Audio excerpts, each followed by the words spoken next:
Good for the first two rows. This one's for the people.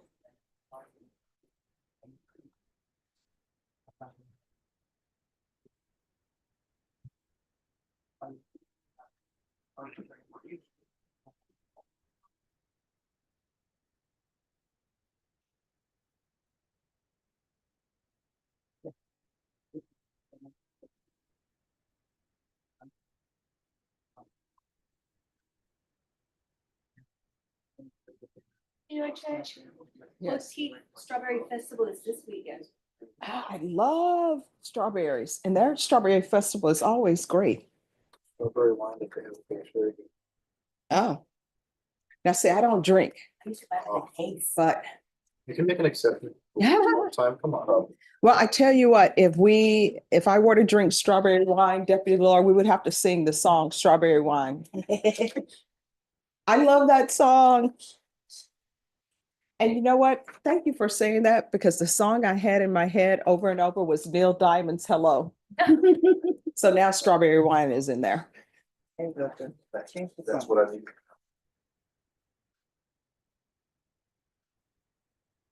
If you work such, you can have digital circulating. Oh, that's always nice.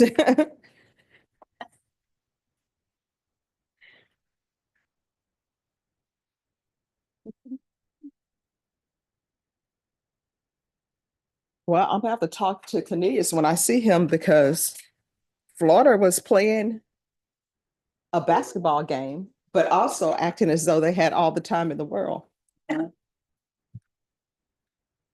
I know his heart was racing. They will? Oh, they did by They 2 did. points, Oh, wow. but they were down by 12. And I know Houston is thinking, we had them and we let them go.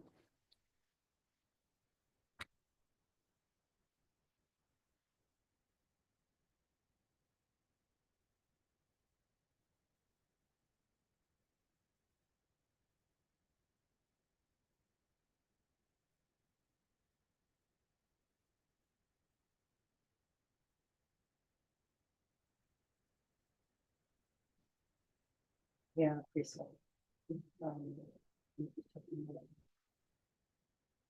Football in general, I love.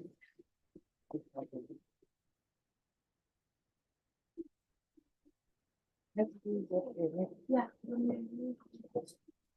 It's like,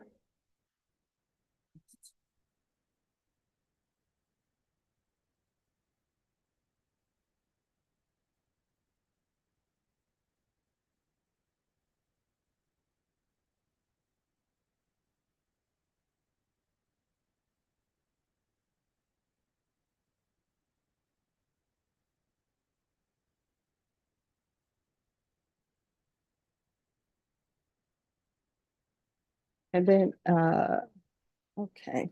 All right, I'm gonna call the docket. When I call the docket, you need to stand and let me know you're here. Otherwise, I'm gonna assume you're not here and a warrant may be issued for your arrest. Alexander Rodriguez, custody, Tyler Millette, Tyler Pierce Millette. Brandon Banks, custody, Valdemaro Joseph Chapa, President Council, Your Honor. Emilio Rangel, Dustin Newkirk, Amanda Hernandez, Nufo Esquivel, Robert Thompson. Custody, David Richard Graham, Adolph Mendoza. Thank you.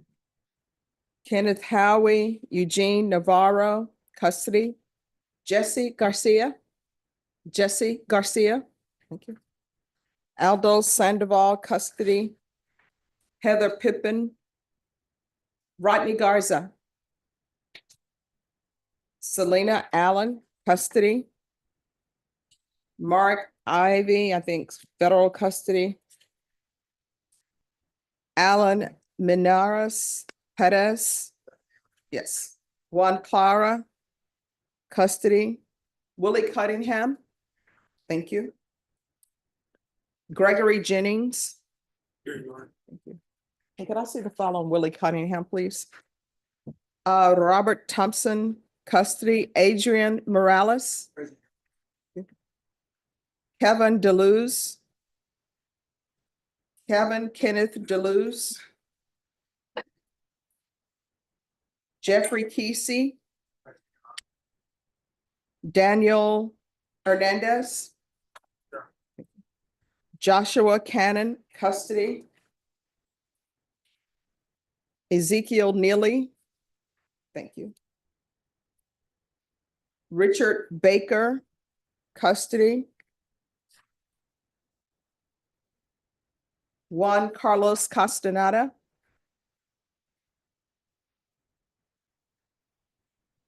Dustin Newkirk. Dustin Newkirk. John Hayes, custody. Is there anyone who came in late or your name was not called? All right, in the back. John Paul what?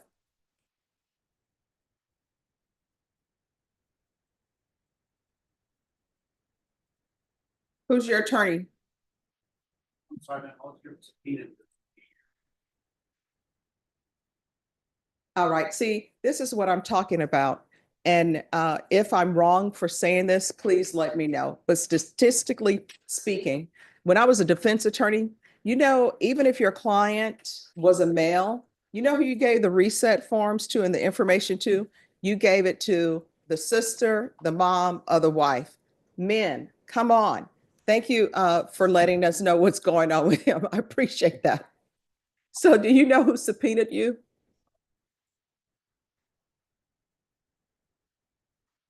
All right, so state, if you all can check and see if you're the person who subpoenaed John Paul Rodriguez. I don't know which case he would be here for. Thank you, miss. All right. Ah, all right.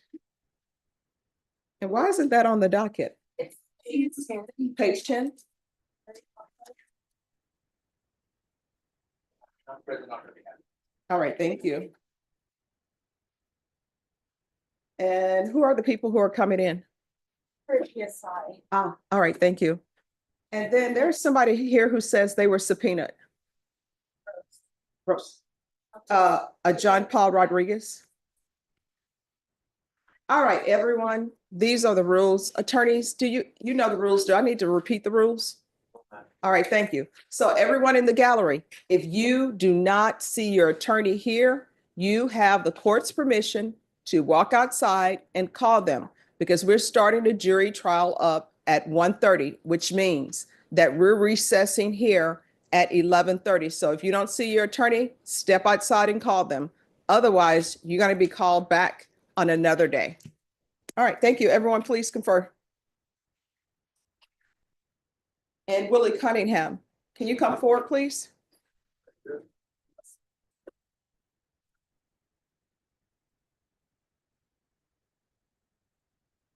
Hello.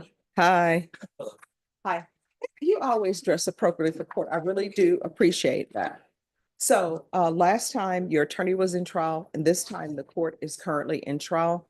So of course we can't try two cases at the same time. Are you employed? No, ma'am, not currently. Okay, well, this is what I'm going to do. I'm going to reset you for a Monday. And on that day, you don't have to come in, you can appear by Zoom. And then, because usually we start jury selection on Tuesday, so that way you won't have to come down unnecessarily, all right? Yes, ma'am. All right, so how long you expect this trial to last? Oh, Judge, 3 days, 30 days? 3 to 4. All right. Is Norma there? No. All right, so I'm gonna give you all a jury trial date. Okay. And who will be trying, yes.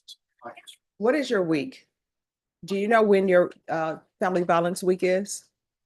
Technically, this is last week, but it came up next week. No. So technically, this week is family violence week, so. Let me see. Thursday. Trial division. family violence.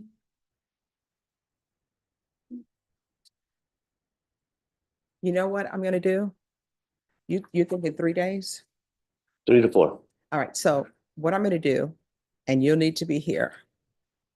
I'm sorry about that. I can set you for the week of April 21st. Are you available that week, council?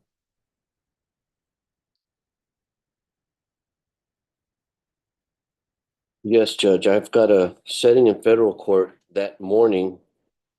No. But I'll just set you on the 22nd because that would be jury Oh, selection. for the 22nd. So you'll need to be Yes, Judge. here on the 22nd, okay? Yes. First of three sources. 22nd. Okay. So I'm gonna put you on April 22nd. Okay.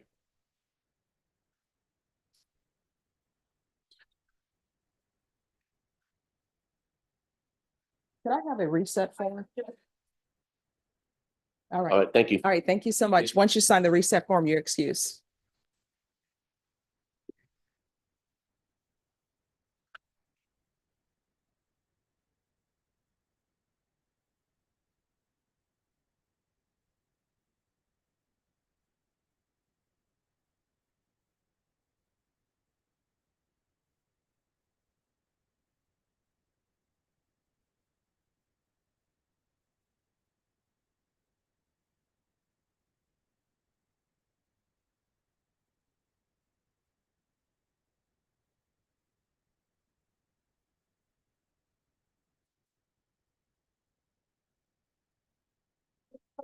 Yes. Mr. Kesey is here to discuss his travel Yes. request. All right, let's bring it up, please. Ms. Jones is not here yet. Did you want to just Yeah, move forward for it? yes. Let's do the following. Kesey.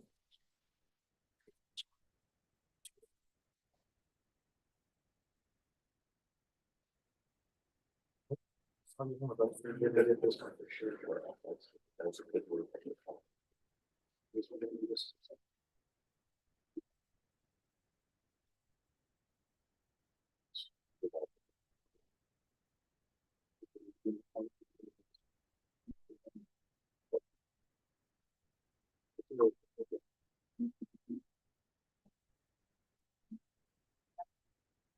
Thank you, Norman.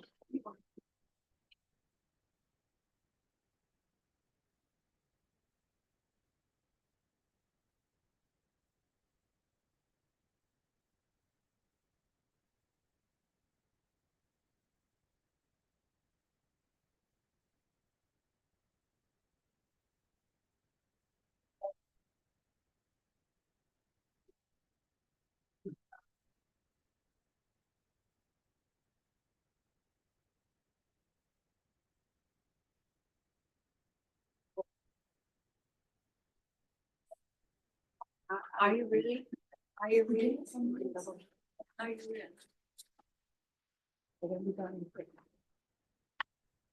Okay.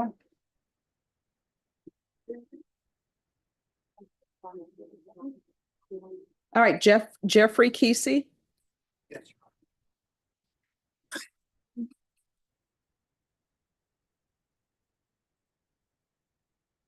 Oh, come on. Okay.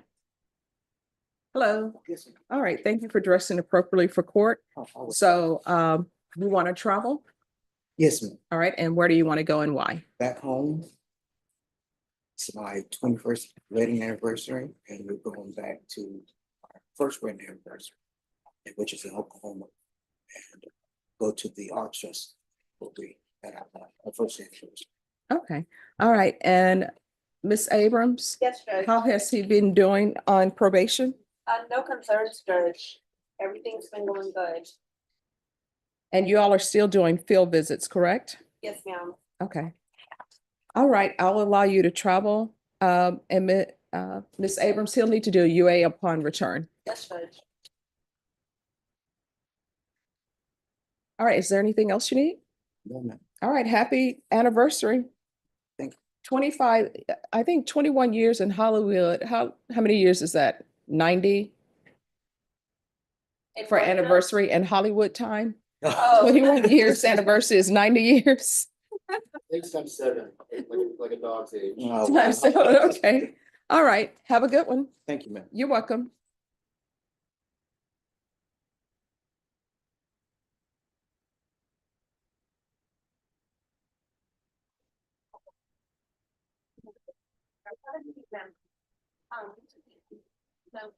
I'll let you. One.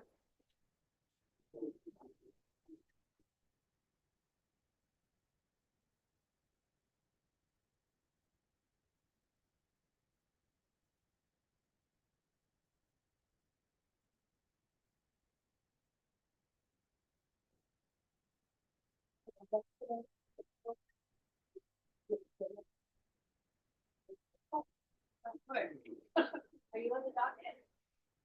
Are you the docket? No, we're voting.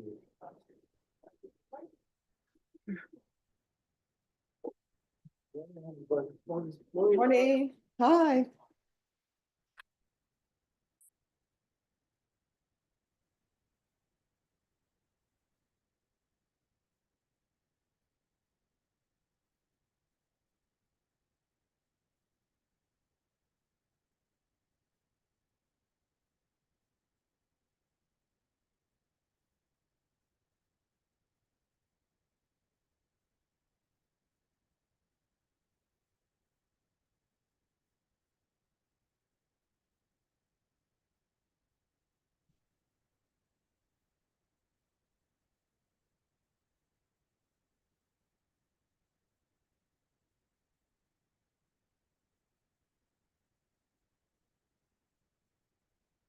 Who brought a baby to court? And the baby's outside crying and people don't understand that court is not for babies. Yeah. And they're crying because they want to play or they're tired. All right, are you already on, Ms. Frias? Yes, I think so, Your Honor. Oh, can I see the file on Frias, please?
All right.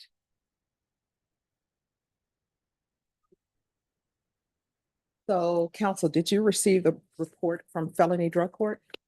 I had not, Your Honor. I just had received word that there may have been a positive, but Well, I think, and we'll go on the record in just a moment. Okay. But I think that, could you hand me that printout, please?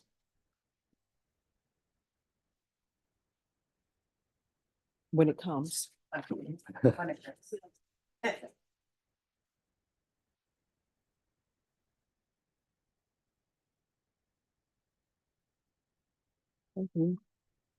thank you, Your Honor. Mhm. All right, so we're going to go on the record in 2024 CR 011808, State versus Teresa Frias. Could I have parties announced for the record for the state? For the defense, Renee Munoz, Your Honor. And are you Ms. Frias? All right, so the court received the report back from felony drug court. Counsel, I think that felony drug court would be appropriate for her. I agree with Your Honor with that assessment, to see if she can be evaluated and meets criteria for that.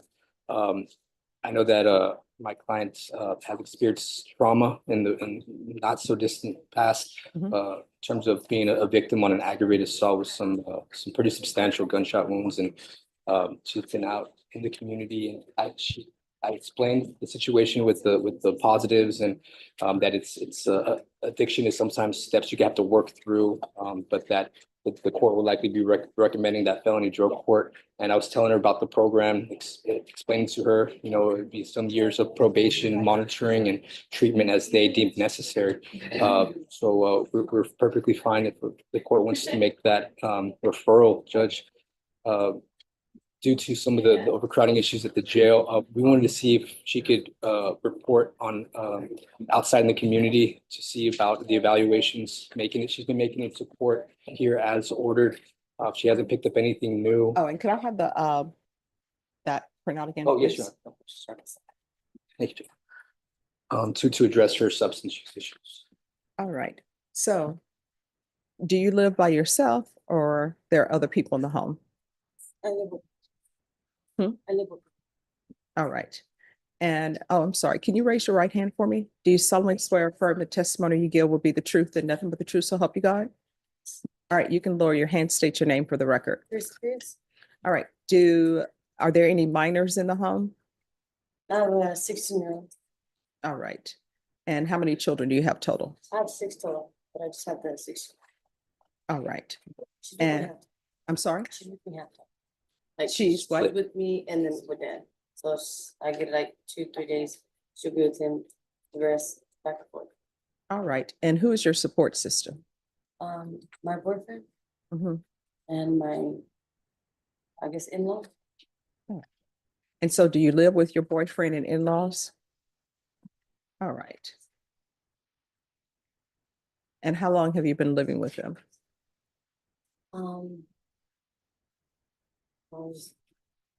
I say 8 months because I just got out. I don't know if it counts, but the jail time. Okay. I was in there for 6 months. And I will tell you, and your counsel will tell you, I require that probation does field visits. So if you're going to be staying there, probation is going to come in and do field visits. And if they don't want probation doing field visits at their house, then you're not going to be allowed to stay there. You understand? Yeah. All right. And you all recommended deferred, but neither of you all put down outside the agreement what length you are requesting. So it's 2 years. That's our understanding, Your Honor. all right. So what I can tell you is I'm going to give you more than the 2 years. The reason being is because drug court is a 2-year program, and sometimes, well, not sometimes, they have a 2-year program and the aftercare program is 6 months. Now, whether you're in that program for the full time really is dependent upon you and how you do in the program. You understand? Yes. All right. So the court is going to sentence you to 3 years deferred adjudication, regular reporting by Zoom or in person, regular random UAs, proof of employment within 30 days, no employment as a home health care provider or with minors, field visits 1 time per month until further notice. There should be a referral to felony drug court. How far did you go in school? I graduated. All right, so what are you planning on doing with the rest of your life? What is, before all of this happened? I was gonna manage it. I love managing. All right, managing what? Well, I've always worked at Wendy's. I was at Wendy's for 9 years. All right, so that's what you want to do? All right. And you know what I always tell people, whatever your dream is, that's your dream. We need people, we need managers. If somebody comes to me and say they want to be a farmer, I'm like, yes, we need farmers. So every place where you see people working, we need those people. So I always tell everybody, no matter what your job is, sometimes we think our job is not important and oh my gosh, what have I been doing with my life? But that job is needed. For example, people will say, oh, that person just bags the groceries at HEB or that person's just a cashier. And I always tell them, don't say just, because we need a cashier. We need somebody to bag groceries. We need all of that. I'm still upset that they took away the full service at the gas station, but that's just me. All right, so I'm going to give you 200 hours of community service restitution. 100 of those hours will be deemed satisfied once you complete parenting classes, and another 100 hours will be satisfied if you complete some type of trade school. or higher level education. And what I can tell you, some places that you work for, even at McDonald's, they will actually pay for part of your college education or pay for your school. And if you want to really move up quickly in the system, try to go to a trade school and get something in business management or something that will make you indispensable to the company. Because you see at all of these stores where they have now self-checkout, I always tell people, that's a sign. You need to pay attention to that. So can you imagine now you have about 8 self-checkouts in one general area, and they just have one person who works for the company stand there to make sure everybody's scanning things appropriately. Pretty soon, they're not even going to have that person. So that means all those cashiers' jobs are going to be eliminated. So pay attention to, as Briscoe County Junior would say, the coming things, so you can be ready for it. All right. Definitely good advice. Thank yes. you, Your Honor. All right. I'm going to ask for 90 sober meetings in 90 days.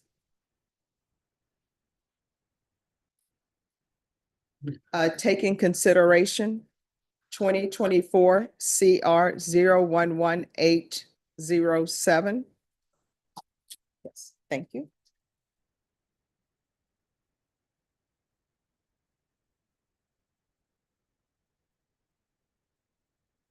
There's to be restitution, if any, and no contact with Gina Rodriguez. And there's to be no contact with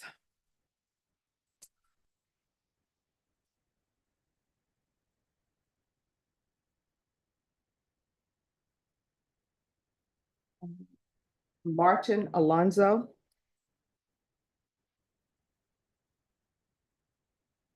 And Carla, Karla Alonso.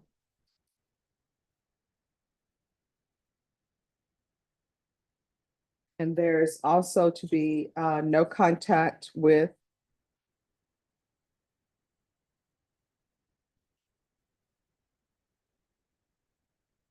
(214) East Mayfield. And that's 78214. Probation, is there anything else that's needed? Okay. Is there anything else you need from the court in order to be successful? Just asking you if you need anything else. That's all. Oh, no, I think we appreciate. All right.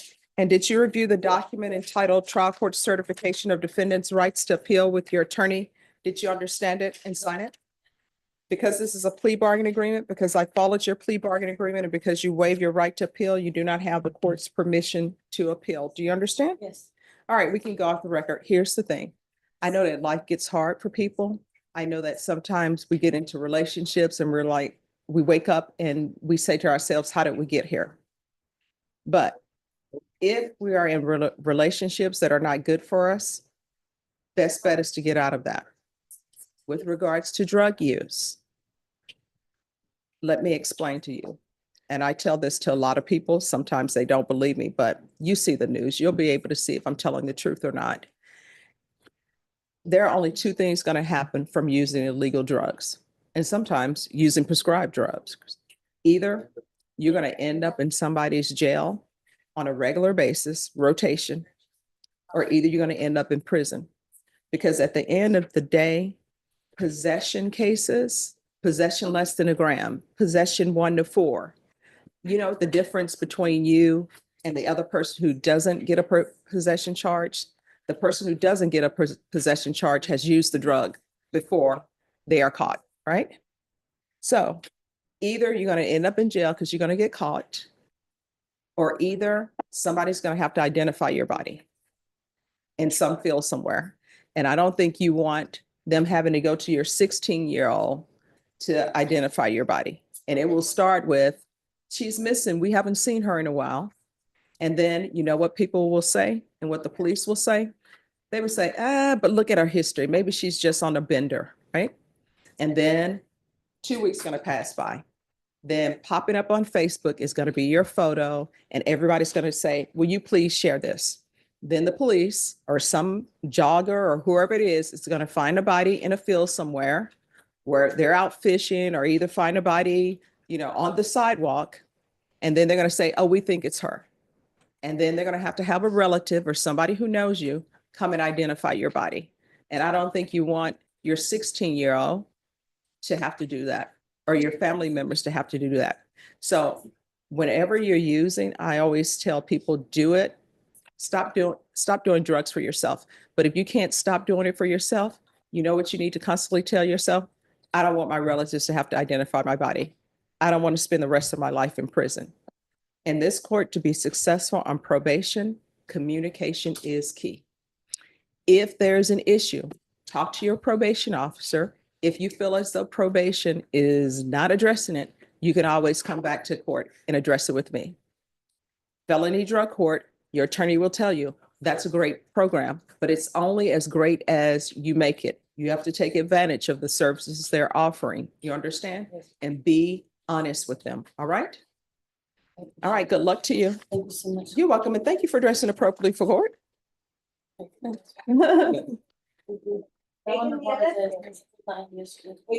All right. So here's the thing about that.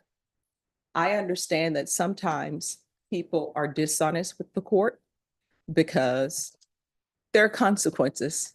In this court, I'm fair, but I have to let people know there are consequences. And anytime I'm asking you questions about things, you've already reached an agreement. And normally it's rare for me not to follow plea agreements. Whenever I tell people that I need to know about you so that I can set conditions that will help you, that's exactly what I'm trying to do.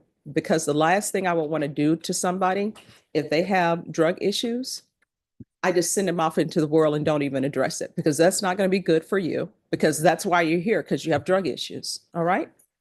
So be honest with me. Thank you. All right. You're welcome. Happy large one?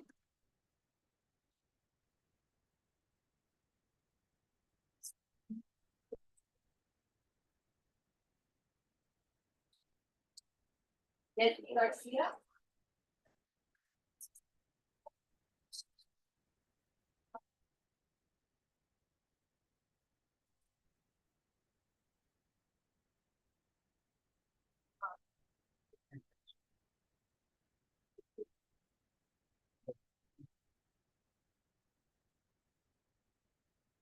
David Graham?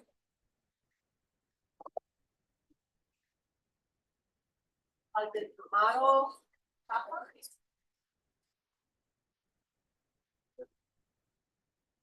Tyler Willis.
Mullet?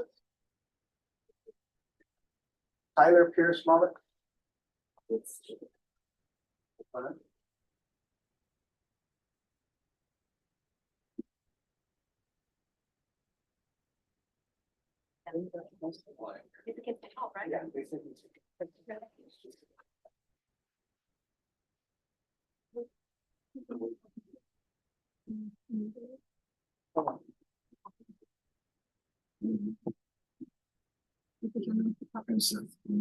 Tiger bullet.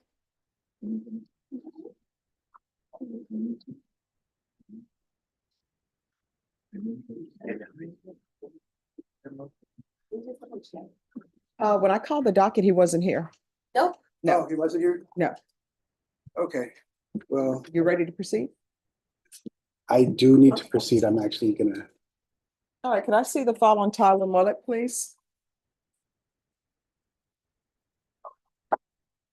we're originally gonna approach and say that the e-discovery has no discovery available. Deputy Laura, did you make an announcement for him in the hallway?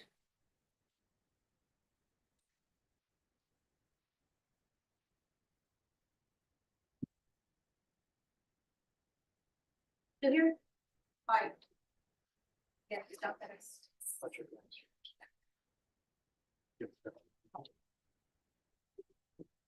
Court is calling 2024 CR 008387 State versus Tyler Pierce Millette. Could I have parties announce? And Fair Salem State. I'm out after on behalf of Tyler Millette. All right, this hearing was called at 9 a.m. It is now 9:33 a.m. The defendant did not answer docket. Deputy Laura, did you make an announcement? Yes, sir. I did. Is that on the hallway? All right, defense, have you had contact with your client? Oh, yeah. State? What is your request? Vote for bond, issue a warrant. All right, the court will issue a bond forfeiture, remand your client without bond. If your client makes an appearance, the court will reconsider. Thank you, Judge. And I'll give Norma my mobile number. All right, thank you. Be excused. Yes.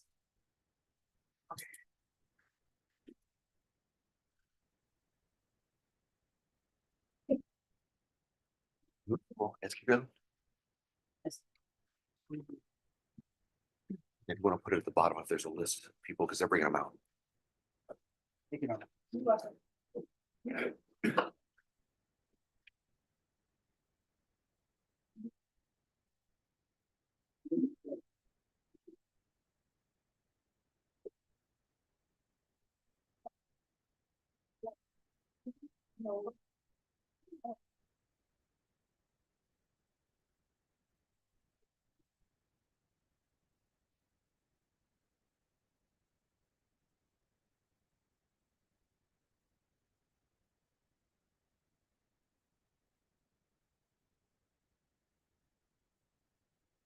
Tyler Millette. Okay.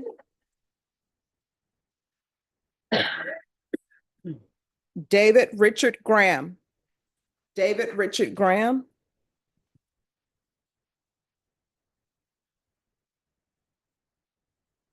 Can I see the file on David Richard Graham, please? Kevin Kenneth Deleuze. All right.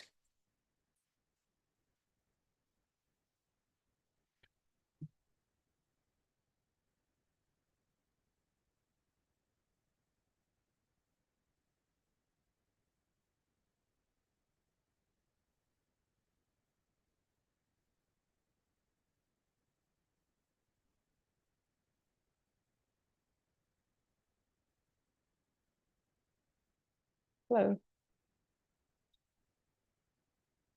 And Norma, can you call the attorney for Mr. Deleuze? He needs to be here. And could I see the file on Deleuze, please?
recognize.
Who's on? Kevin Deleuze?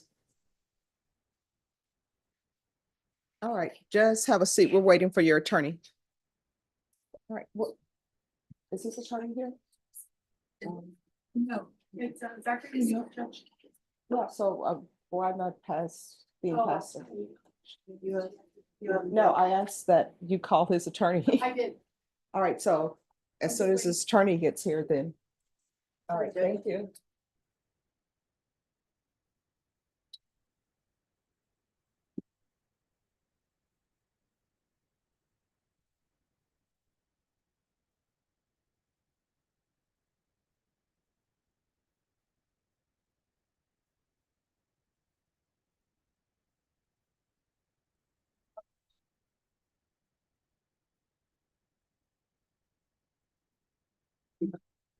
Oh,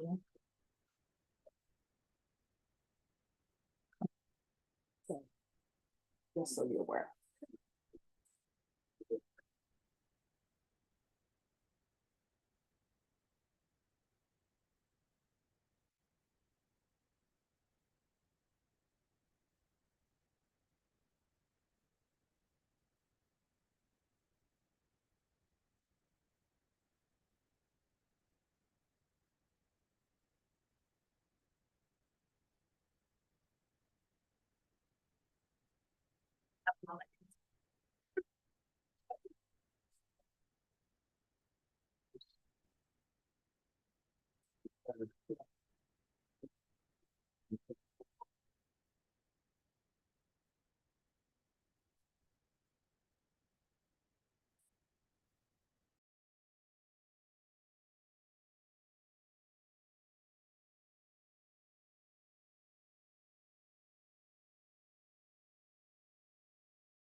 Are you ready? Yes. Just met with my clients. Oh, we just have to have them pull the file. Yeah, they were pulling it. Okay, He's a Spanish speaker. Okay. So I was just gonna see if we get another lawyer. all right, sure. Okay. Okay. Well, What is your client's name? What's your client's name? Aldo Sandoval. What page is he on? I found it. All right, is there, what's his name? Who are the attorneys here that are on the will? People don't want to raise their hand. It's an easy case. It's not a weird case. All right, okay. All right, we'll get him an attorney here who Yeah. speaks Spanish. Okay, and I leave. Oh, the interpreter is here, so I need to have it on the record that you're Okay. withdrawn. Okay. Hi, good morning. This is the attorney, Attorney Chombley. Yeah. Hi. I see what you.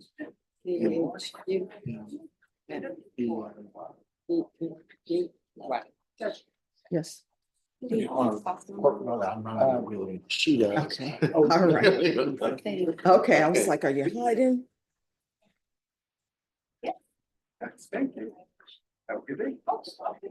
Bye-bye.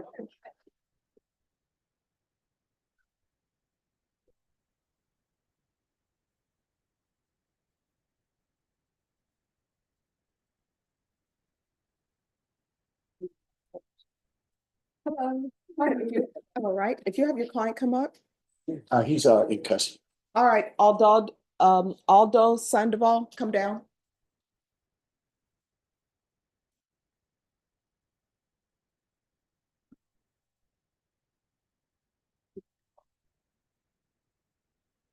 Hello.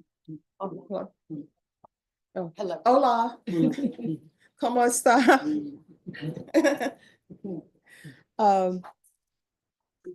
Your attorney does not speak Spanish.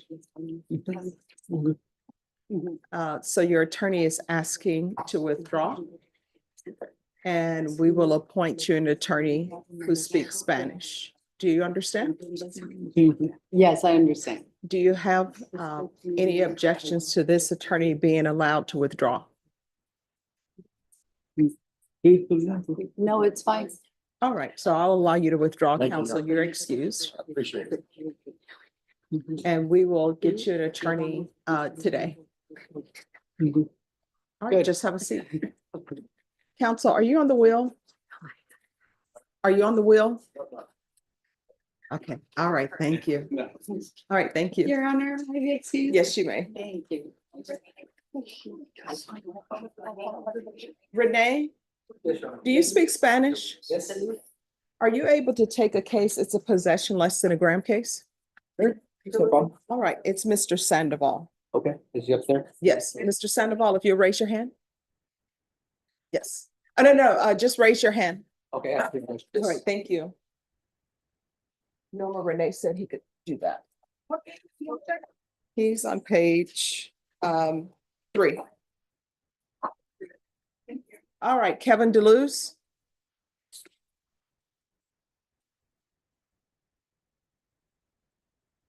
Who's the state on this case? It's a violation report.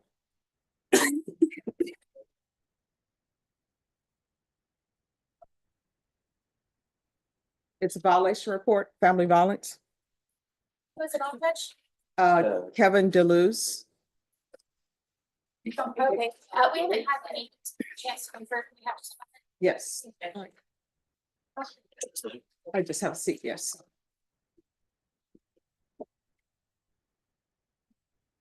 Gotta confirm.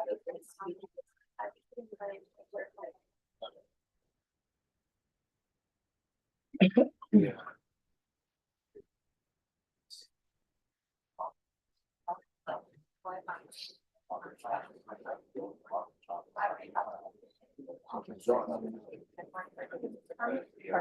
It wasn't on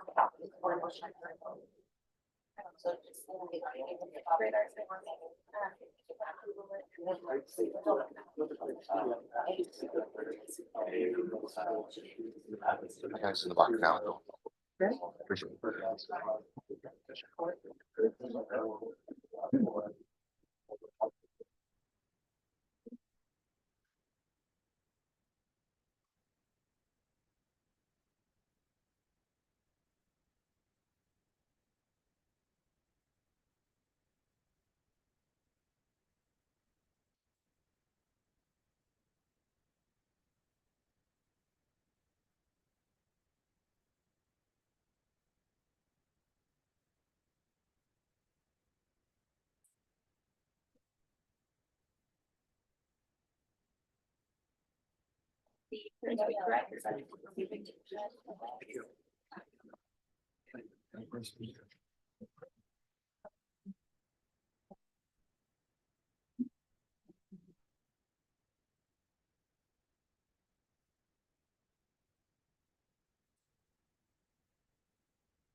Arnulfo Escobar.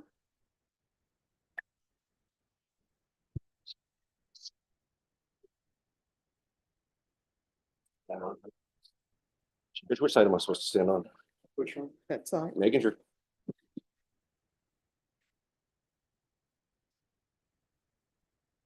All right, they're saying they're dismissing your case because of a missing witness. So if the witness appears, then they will refile if they choose to refile. Do you understand? Yes, ma'am.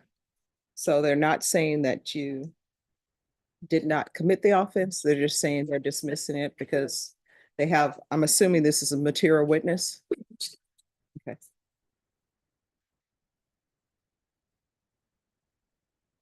Yeah, thank you. 17th, sir.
Who is here on Gregory Jennings?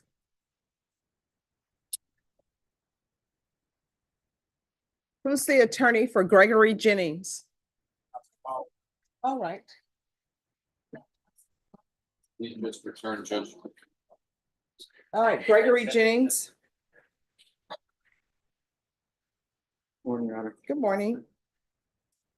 Hello, Mr. Jennings. Morning. Good morning. Thank you for dressing appropriately for court. So where are we on discovery? I do believe I have received all the discovery. I'm happy to sign off on a 3914 acknowledgement of the same. I did provide the state with what would be reciprocal. I don't think they're going to investigate further.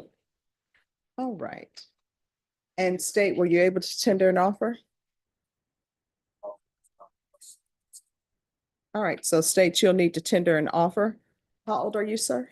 40 years old. Ms. Ferguson, on this case, set this for a plea deadline date, May 6th.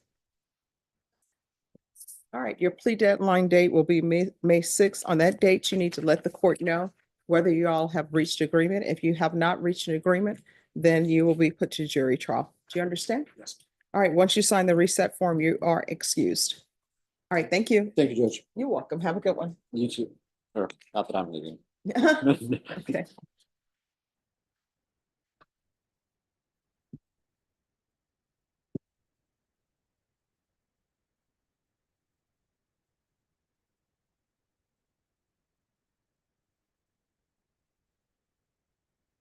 All right, on Alan Menares Pettis, we need an interpreter.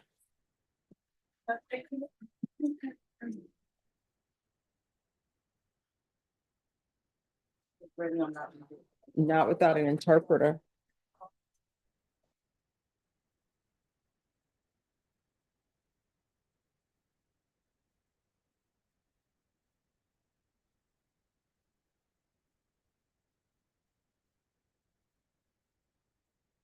David Richard Graham. David Richard Graham.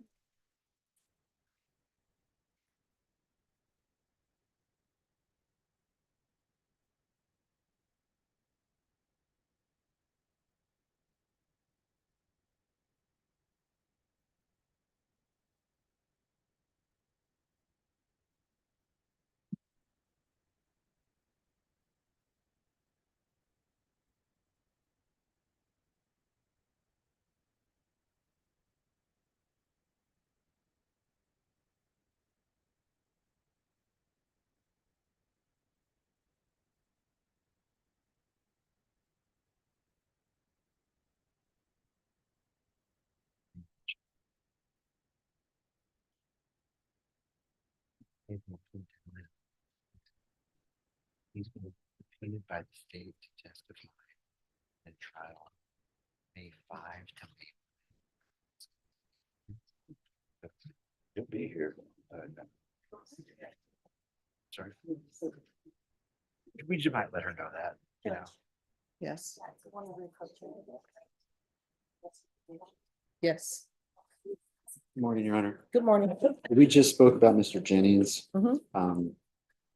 You gave him a plea deadline of May 6th. Yes. Just to make the court aware, he has been subpoenaed by the state in another case Mhm. for May 5 through 9. So he certainly will be here in the courthouse, but we may have to borrow him from Okay, another we'll court see if, if that comes about. yes. All right, thank you. Thank you. And this is a judge's. Are you all ready on Kevin DeLuz? Yes. Yes, Your Honor. I think so. We did confer, Your Honor. I didn't know, I hadn't seen the violation report, so I did review the violation report. Okay. All right, court is calling 2025 CR 0037995 State versus Kevin Kenneth DeLuz. Can I have parties announced for the record for the state? Ashley Jones for the state. Defense? Zachary Munoz for the defense. And are you Mr. DeLuz? All right, off the record for a moment. John Young. John. Hi. Oh, thank you. If you can move to the other end with your client, we're on the record. All right, we're back on the record. Are you Kevin DeLuz? All right, we're here because there's a violation report. It's the second violation report. Have both parties had a chance to review it?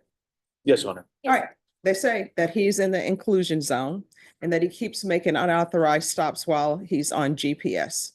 What are you all requesting, state? Your Honor, I mean, at this time, the state would be asking for a bond to increase, based on the violations. All right, so why is your client violating his GPS? Well, Your Honor, I guess first off, for an actual bond increase, I think the state would need to put on actual evidence. No, they do. Yes. So. But Your Honor, my client is having issues in getting in contact with his probation officer. He's leaving messages to let him know he's going in for jobs, but he's not.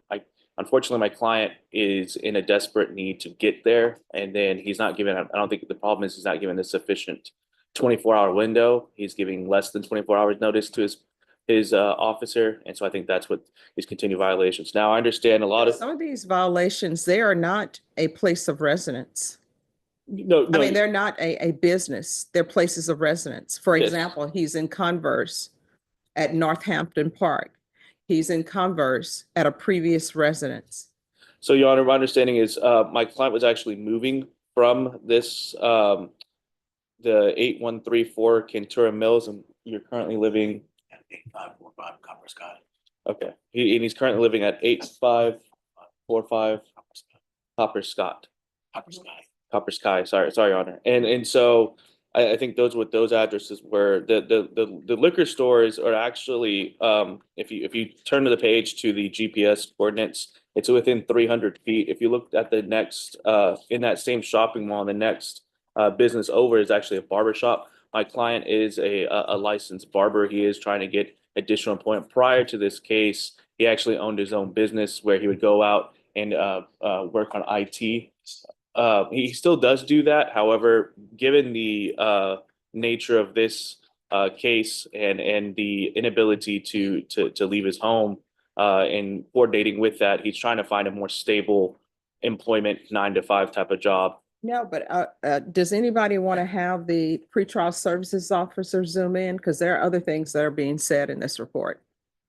And Your Honor, I mean, we're not going to contest that he's not going to AutoZone, Jiffy Lube, or these No, but it locations. says the above mentioned defendant has been previously admonished multiple times for making unauthorized stops.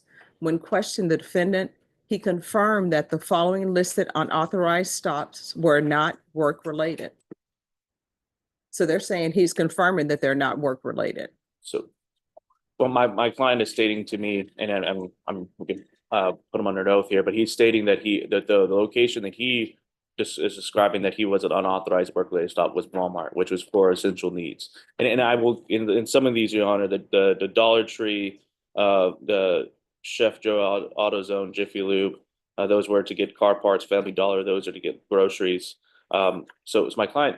I understand he's not necessarily following the 24-hour window that his officer wants. Unfortunately, some of these needs are he doesn't realize he needs them. I've explained to him that he needs to let him know far in advance and keep written documentation of Well, such. I will tell you, somebody changed his conditions. It was not the court, because I see here his previous condition was no contact with the complainant and full house arrest.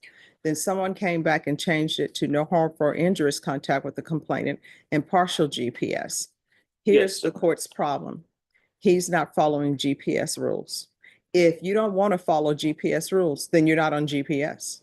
And I tell people all of the time, if there's an issue, you can come to the court. If you had an issue with your pretrial services officer being unable to accept your call, or you being unable to contact your pretrial services, all you had to do was make an unauthorized stop to the courthouse, the 187 District Court, which located on the 4th floor. That's all you had to do.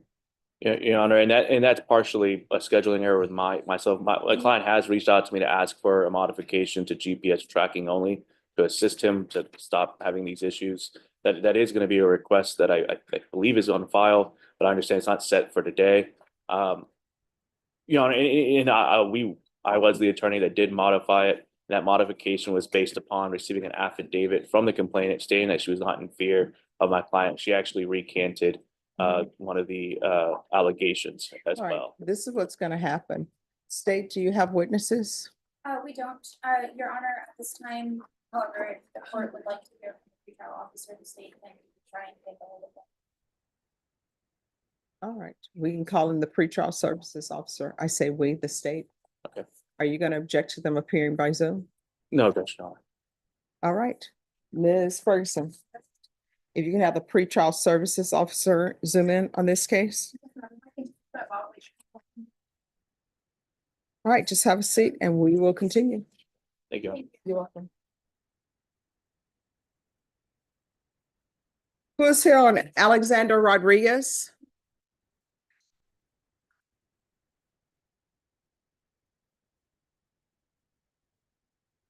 Good morning.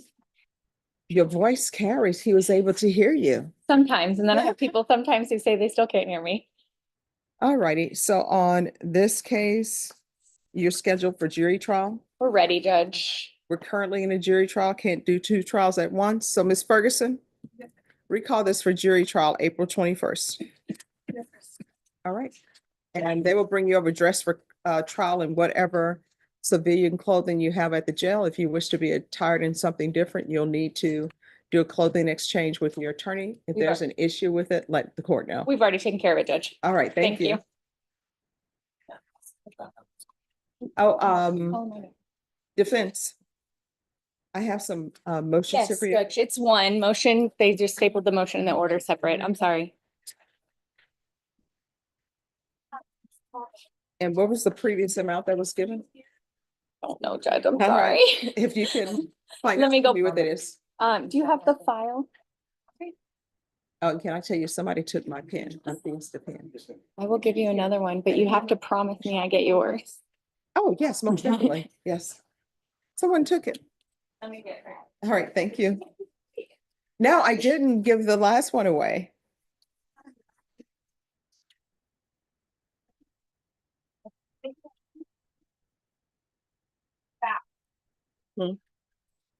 I ran out, gave out over 302 days at the office. Oh, wow. But mine hopefully will be in this week. Okay, So on this one, I'm trying to figure out, is it not, is it in the file? Did she give you the clerk's file? no, this is what our files are. Oh, okay, yeah. So I need to see what the amount was that was previously granted. In the back? Okay. Well, let the attorney know.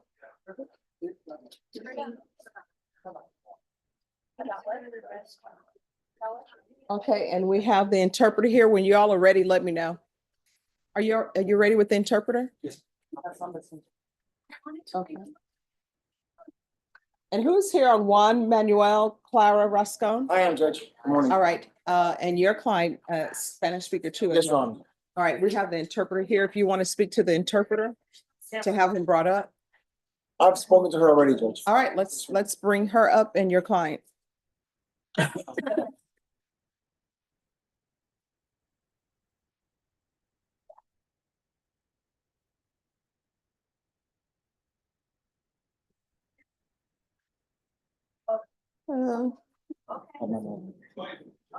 Didn't I just attend your retirement? Ah, it happens. Let me see here.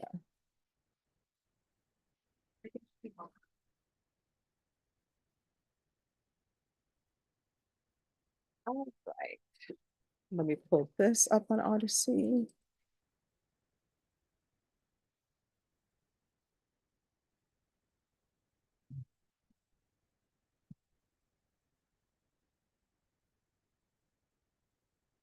All right, so we're here for jury trial.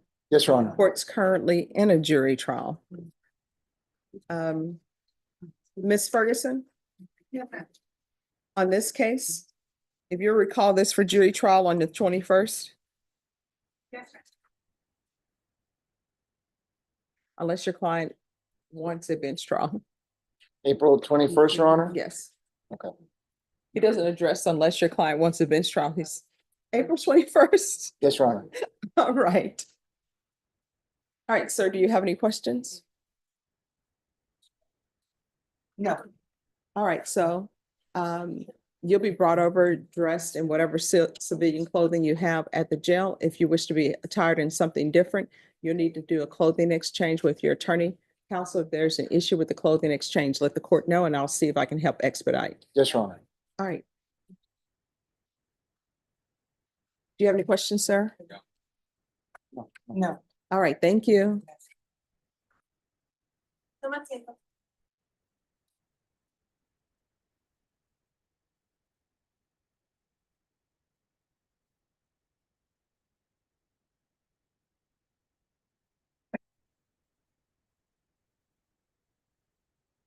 All right, who's here on Alan Mineros Pettis?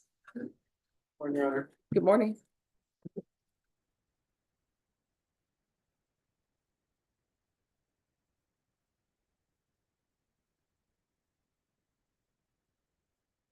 Good morning.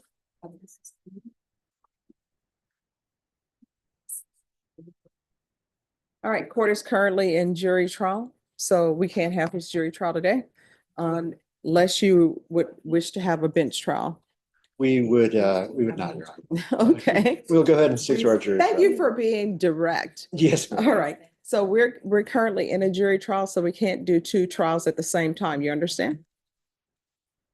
All right, we're calling you back for April 21st for jury trial. All right, thank you. You'll be brought over dressed in whatever clothing, civilian clothing you have at the jail. If you wish to be attired in something different, you'll need to do a clothing exchange with your attorney. If there's an issue with the clothing exchange, let the court know. I expect that to be done today. All right, So thank you. We should be good to go. Is there anything else? Thank you so much. Oh, you look at that. Donata.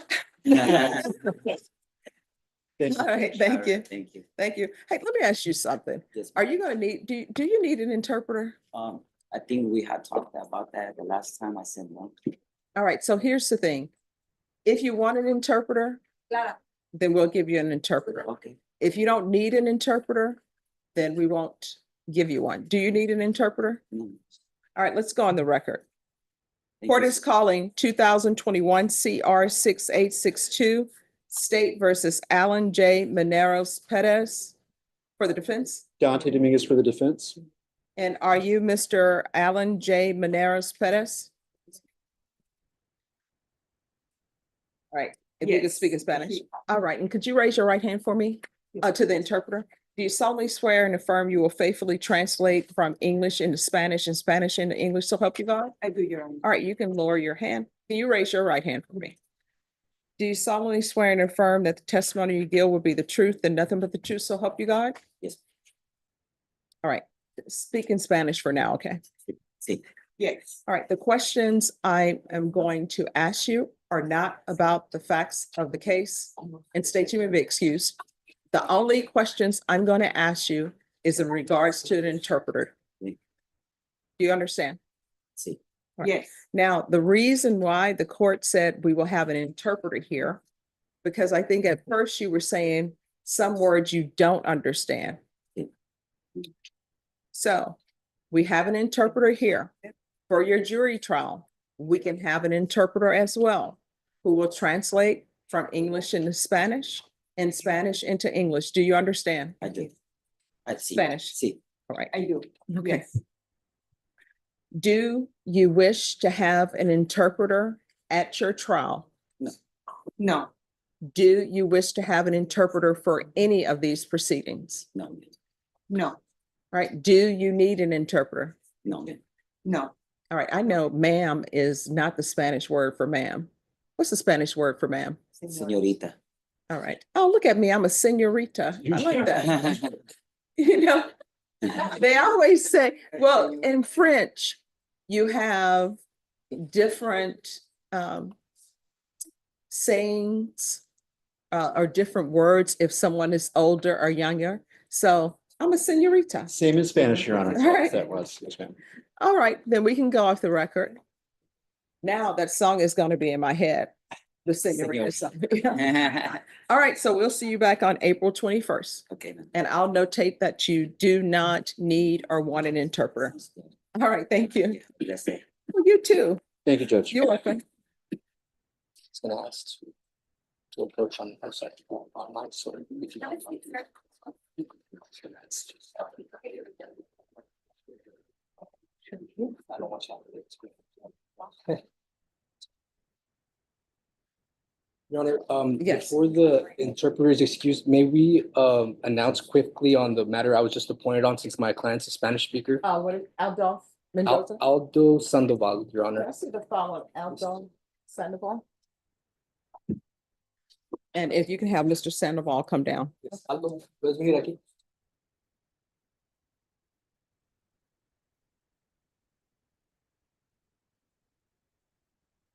All right, thank you.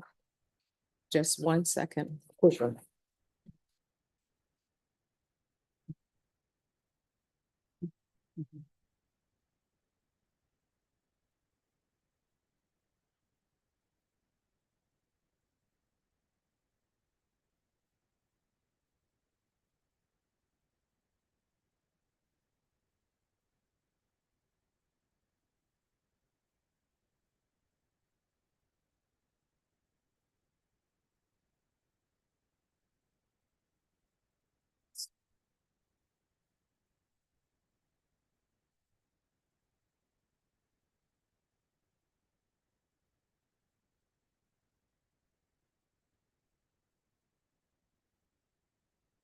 All right. On Aldo Sandoval. Yes, Your Honor. Correct, yes, ma'am. Recently appointed on this case today, Judge, got his basic information. Requesting a reset to go over the existing evidence, as well as speak with the immigration attorney regarding potential consequences. All right, Ms. Ferguson, I need a 30-day reset.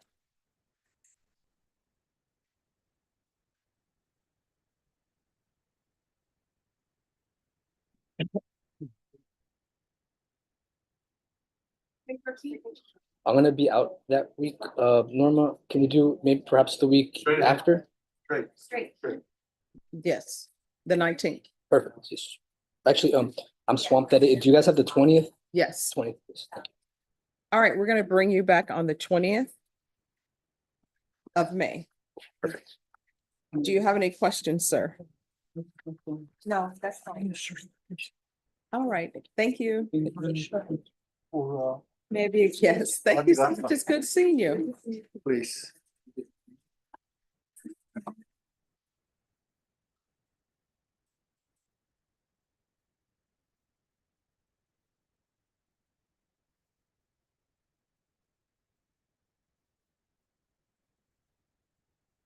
Can you read them there, approach the bench? Yes. No, I'm just messing. I'm like, wow.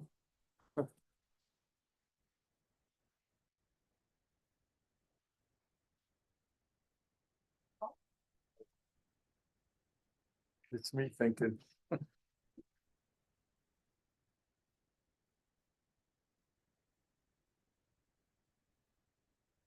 They're gonna TIC one. We're gonna play on the DWI. Yeah.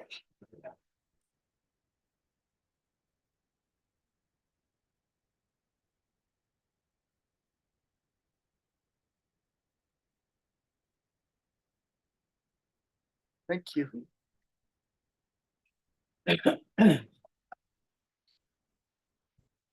All right, Eugene Navarro. Is he still downstairs?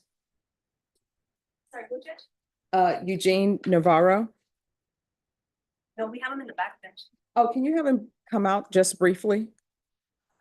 You wait for me here. All right, thank you.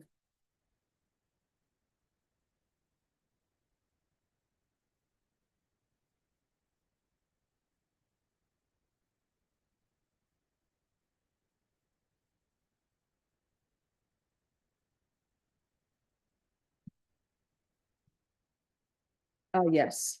I gave it to you. It was 2,500 and then 1,500, but this is a CSA trial case. Okay. So you say 2,500, then 1,500? Yes, and I gave you the orders, Okay. the previous orders.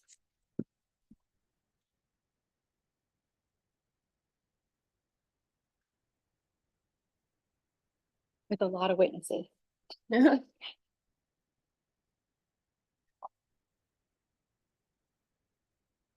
All right, I will add an additional 5,000.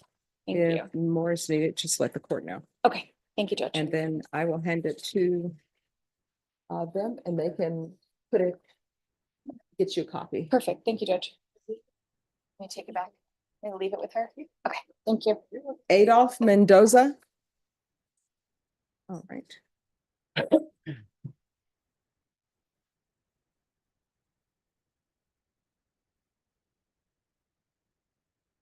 Mr. Mendoza, thank you for dressing appropriately for court. All right, counsel, on this case, where are we on discovery and has an offer been tendered? Yes, Judge. With regard to discovery, it seems to be intact. I recently today got access to 4 large files that I had to bring the external drive on, so I did get those. So I'm needing some time to review that as well as the additional discoveries. Voluminous, there's at least 10 to 15 videos I need to review. So requesting a reset to review that new discovery as well as the existing, Judge. Alright. Also, in reference to this case, I did file a motion to modify conditions of bond seeking removal of the GPS device. He currently still has it on, Your Honor. He's had it on since his release on pretrial services since July 29th, 2020. All right, so let's take up one thing at a time. Yes, Judge. Ms. Ferguson on Mendoza. Give me the discovery date for that is going to be May 20th, since you're already going to be here, counsel. Perfect. Yes, Your Honor. Thank you, ma'am. And let me see. Now, could I have the motion pulled on Mendoza? It's a motion to modify bond conditions. And State, are you ready to proceed on the motion to modify conditions of bond? All right, court is calling 2025 CR 001538 State versus Adolph Mendoza. Can I have parties announced for the record? State, defense, Renee Munoz. and are you Mr. Mendoza? Yes. All right, defense has filed a motion to modify conditions of bond. The defense is requesting removal of GPS. That's correct, Your Honor. And State, are you prepared to proceed on the motion? Yes. With regard to the motion, Judge, I don't believe there's any witnesses that necessarily need to be called. The circumstances regarding it are that July 29th, he was released on pretrial supervision, and that's of 2024. He's been on full house arrest GPS from that day, and he's still currently on that condition of full house arrest. And I'm sorry, what date you used to say? July 29th, 2024. Okay. And there have been no violations rendered. He's been compliant with pretrial services as well as seeing Center for Healthcare Services as a condition of that special needs unit bond. He's currently on medication. He's doing everything that the court is requiring him to do in terms of bond conditions. In fact, my client told me that he went to the pretrial office and, the pretrial officer recommended, since he's doing so well, for him to, bring it to my attention. We can, ask the court for some relief in terms of the GPS monitor. So that prompted me to make the request to remove the GPS monitor based upon 8 months, 10 days, no violations or incidents of any sort under full house arrest GPS. All right, so what I can tell you, sir, is I don't like for GPSs to be removed. And then 100% freedom, because then people fall off track. State, do you have any objection to tracking only? State would prefer partial GPS. So.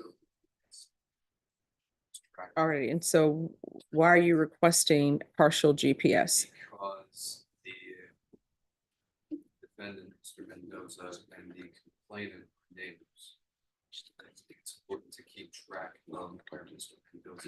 Mendoza is. Rather than allowing a greater degree of freedom. Additionally, Mr. Mendoza has a clear obligation prior acts. Okay. Your Honor, my client notified me that he's currently not working.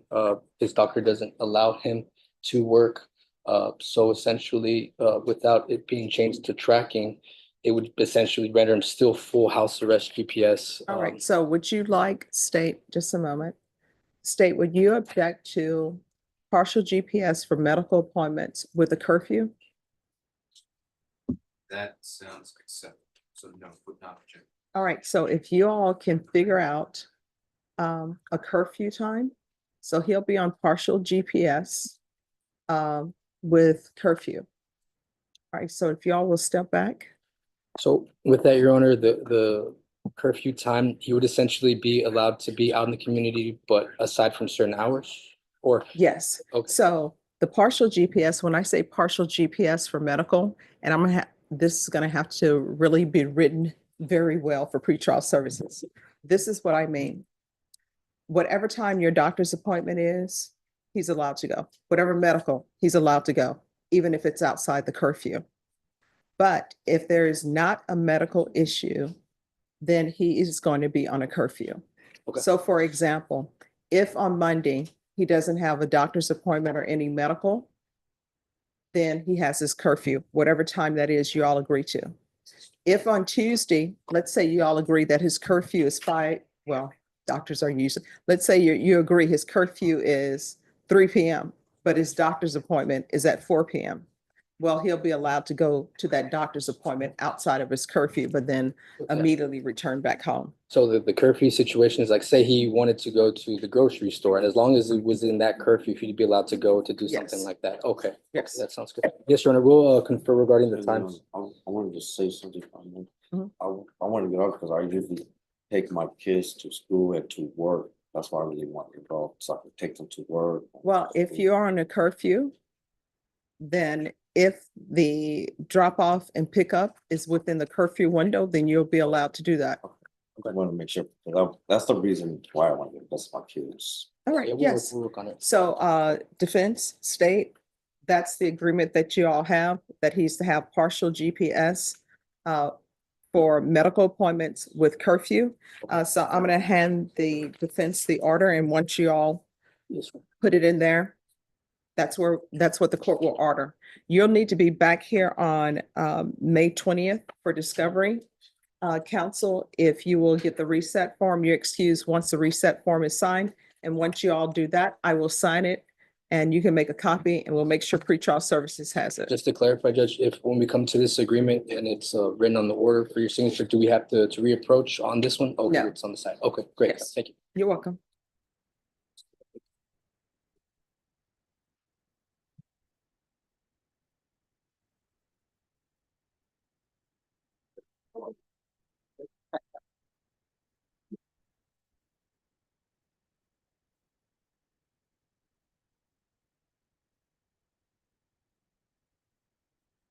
Honor about Mr. Alley.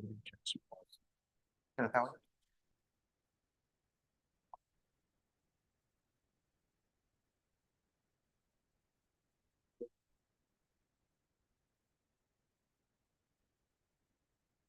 And Deputy Laura, do you have that other person? He hasn't come. Right?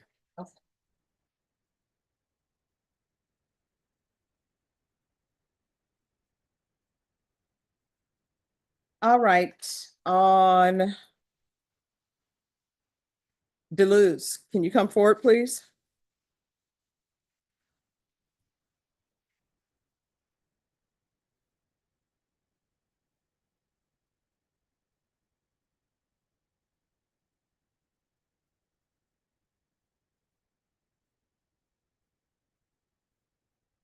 All right, what I'm being told, his pretrial services officer is out of the office. So, Mr. Martinez, could you unmute yourself? Yes, Your Honor. Joanna Martinez at your service. Hi, thank you so much. And thank you for zooming in very quickly. Yes, All ma'am. right. So here's my question on Deleuze. Are you connected with this case or are you the supervisor? How are you connected with the case? Mr. Bohack is currently his supervising officer. Since he is out on a personal leave, I'm covering the caseload for the time being. All right. Do you have any objections to his testifying about this? Of course, it will be hearsay. Yes, I ma'am. would have to object, Your Honor, simply because if there's any questions regarding my client telling him that these aren't work-related, unfortunately, Ms. Martinez didn't have that conversation directly with Mr. All right. Deleuze. All right. So thank you so much for zooming in. Please do not leave, Mr. Martinez. Yes, ma'am. We're back on the record and 2025 CR 003795 State versus Kevin Kenneth Deleuze. That party is re-announced. Ashley Jones for the state. Zachary Munoz for the defense. And are you Mr. Deleuze? All right, so his pretrial services officer is not available. The person who's come to testify will be Giovanni Martinez. Yes, The ma'am. Thank you. The defense has said they're going to object to hearsay because he's not the pretrial services officer. And what I can tell state, I would sustain that objection. So this is what the court is going to do. And Mr. Martinez, the Yes, court is ma'am. the court is going to alter and amend his conditions to full GPS. Yes, ma'am. You're going to be on full GPS. So you're not allowed to leave your home. Your Honor, with regards to employment, if the court were to modify it to full GPS house arrest, my client would unfortunately lose his job and then at that point lose his ability to afford the house he's currently in. Well, what he needs to do is he needs to provide adequate proof that he is employed and where this employment is located, and then the court will reconsider. Okay, Your Honor. So he'll need to provide that. And what I can tell you, if you provide that, I'm not trying to make someone be unemployed or not have funds, but if you provide that, then the court will strongly consider allowing you to work on GPS. And let me explain to you what the court's problem is. The court problem is that the report is stating that you are not abiding by their rules and that they've told you before, these are the rules. You have to abide by the rules. I always tell everyone who comes in this court, if there's an issue, then we can come in and we can address that before we get to this point. And this is your second violation report with the court. Normally, we can go off the record. Normally, you know what other courts usually do? They just go ahead and rule on this. There would already been a warrant for your arrest based upon the nature of the offense. And the problem is with the nature of your offense, they have to know where you are located. I'm not the one who puts you on GPS. A magistrate judge or some other judge puts you on GPS, not me. But the rules that judge put in place for your GPS are the rules that I follow. Now, if it comes to a point in time where someone wants their GPS removed, or if they want a curfew or tracking or something else, that's something else we can discuss. What I can tell you in this court, asking for forgiveness instead of permission is not a good way to go. So all you had to do was come in and say, this is what's going on in my life. Can we modify GPS? And sometimes the state will agree on the modification. Sometimes they will not. But what I can tell you is if the state and the defense can't come to an agreement, I'll listen and I'll make a decision. Maybe I'll agree with the state's assessment, maybe not. Maybe I'll agree with the defense's assessment, maybe not.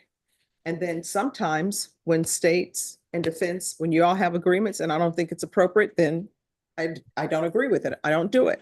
So let me just tell you what I need from you so that we can be clear. You will need to provide proof of your place of employment, and you will need to provide the hours that you work. And only then will I consider partial GPS for employment. And at that time, what I can tell you, it will be for employment only. You understand? Because I have to act when there is, based upon the nature of your offense, and there are these violation of GPS inclusion zones. And really it's for your best too, because the complainant could say, you know what? This is where I was and I saw him. Or this is where I was and I saw him. You don't want that to happen. You understand? Yes. There's no complaint. There is no complaint. Your Honor. No. Stop. I'm done. Thank you. Unless I speak about something else. No, it's just. Let me explain something to you. You're saying that there is no complainant. I don't know anything about the facts of your case. You know why? Because nobody has presented facts of this case to me. All I know is what you're charged with. And what you're charged with is continuous violence against the family, right? So when there are charges, continuous violence of the family, robbery, murder, whatever it may be, the state in some cases, you're saying that there is no complainant. There may not be a complainant that's going to come to court, but a complainant exists. Although we have had a case indicted before, none of these prosecutors indicted it without a complainant. But normally, there's supposed to be a complainant. And in your case, looking at the indictment, there's a complainant listed. So there is a complainant. Whether or not that complainant is coming to court or not, that's something for the state and the defense to worry about. I'm just here on this violation report. And what I'm telling you, other judges and in the past, defense attorneys will tell you on these violations report before I took the bench, you know what previous judges would do? Just do a bond forfeiture or do an increased bond or remain without bond, and you will be brought over in orange. So what I'm telling you is you're going on full GPS. Your officer knows that it's going to be full GPS. Counsel, if he has employment, he needs to provide the hours and proof of employment to pretrial services. And then I will consider whether or not I will allow him to work while on GPS. Yes, Your Honor. Well, if I may, he has provided that proof to the pretrial service officer who's not here today. I will have him email me that information again and provide that to the court coordinator as well as directly to Mr. Martinez. And you all should ask Mr. Martinez if he has that. If you want to find out from Mr. Martinez if he has proof that he's employed and what his hours are, then yes, I'm assuming there will be no objection to hearsay. no objection at that point. State, would you have any objections to Mr. Martinez? No, ma'am. I'm pretty sure Officer Bohack has got full credentials and everything. I'd be more than happy to provide him with his attorney. Just need a contact information. I'll send it to him right away. Okay. All right. Thank you. What's your email address? It's Well, let me have you write it down for me.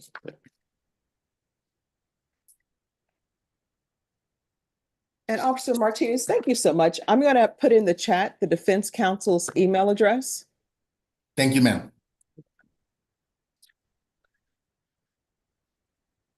And Rick, I'm sorry, what's your last name? Pena.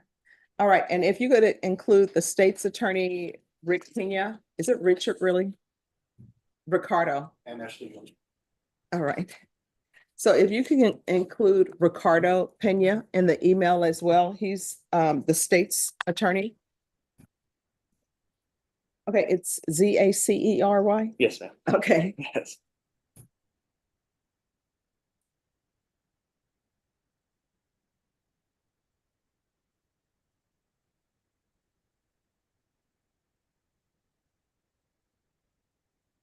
All right. All right, they'll send the email. Thank you. Thank you. And then we're also here because he said today, where are we on discovery? I didn't realize we were already set. Your Honor, I believe we received the discovery on one of the altercations, the other altercation I need to get with the state. I didn't realize it was actually set for today. I figure since you're already here, so Yes. that way he won't have to come back. I will get with the state and confer with them about some additional discovery I do need. All right. We'd ask, I guess at this point, for a 30-day reset on the actual case. Okay, just 1 second. Let me go to the summary.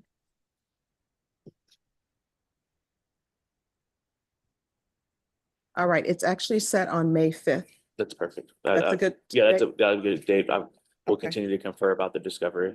All right, so we'll recall you from Norma, if you can give a reset form for May 5th. All right, thank Thank you, you. Your Honor. You're welcome. Thank you, Officer Martinez, your excuse. Thank you, Your Honor. It's a pleasure. Have a good day. God bless. All right, you too. God bless you too. Yes. All right. Eugene Navarro, if you can come down. Yes.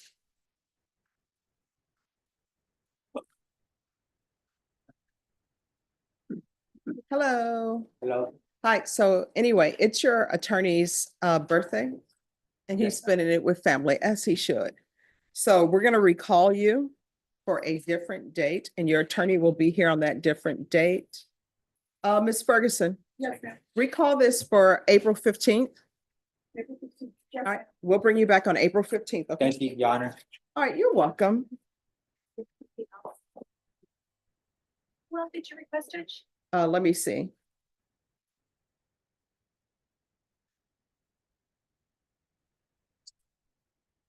I think, just one second, let me put this in the system.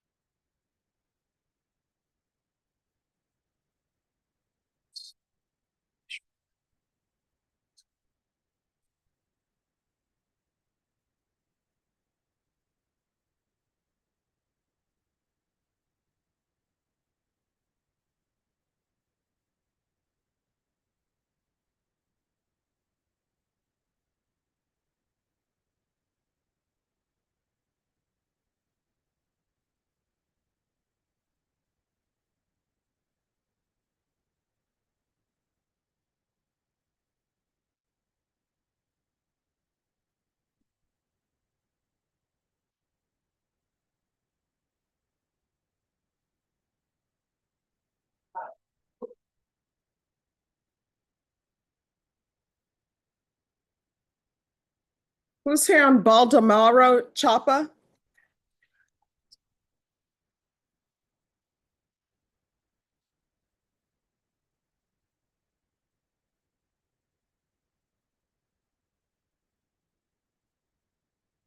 Morning.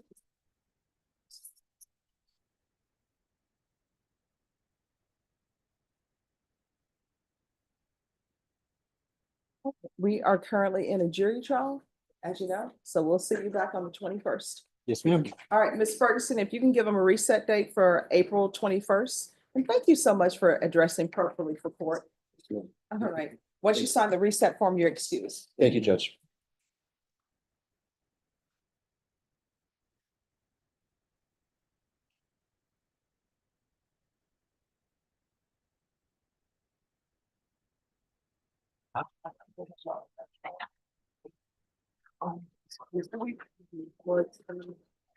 Did Marissa give you hers?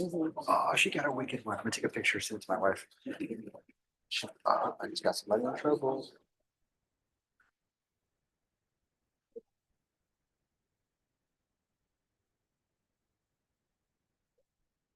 My wife. Same, I'll find her. If you want.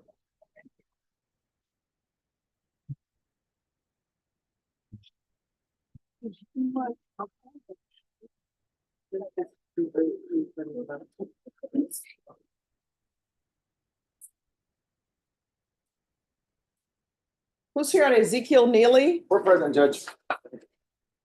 And then after that, Mr. Demar, it will be your case. All right, so this is final day for discovery. On Mr. Neely? Yes, is it, we're here for discovery? No, Judge, restitution. I think this, Sorry, not discovery, restitution. And if the defense counsel will allow me, Yes, the last time that we were here was for Mr. Carter Yes. to produce an itemized receipt. He sent me this message yesterday. I have not been able to get an itemized receipt. Insurance cannot provide one at the billing office for the hospital. It's in Houston and has not returned in yet. all right.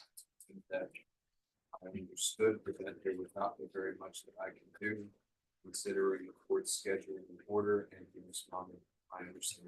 All right, thank you very much. All right, so then if you want a record, I'll give you a record, but I'm not gonna order any restitution. He'll have to seek other avenues. All right, Judge, yes, and can we just confirm the restitution that was ordered the last time we were in court? I think it was for our new folk Bernieda. Yes. The amount of $8,700 more or less. I have let 70. me tell you what I have. Thank you, Judge. All right. There is to be for Arnulfo Pranada. It is, I have, yes, He said thank you to me and I said you're welcome. okay. I have $7,600. Is that what everyone has? That's what I have written down. All right, And then for James Tarter, nothing, correct? yes. Okay.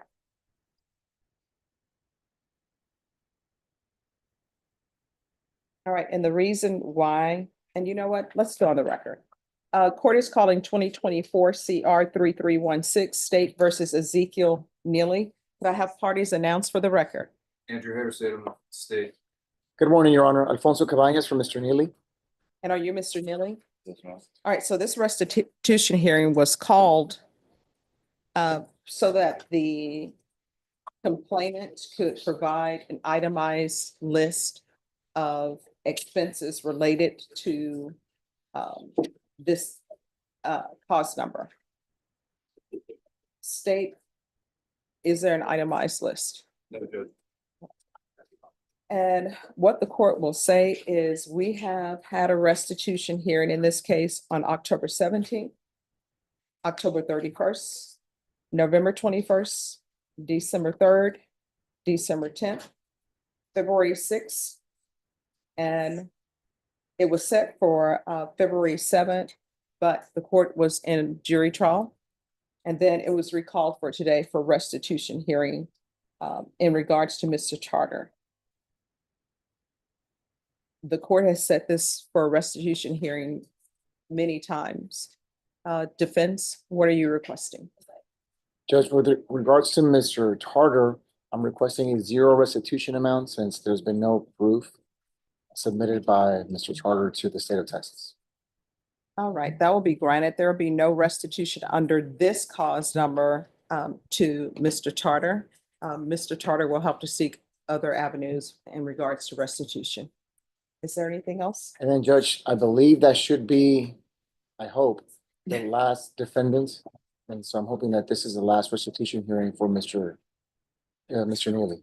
We all can hope, but I think that was the last person. If there's someone else, then the court will entertain it. As far as I'm aware.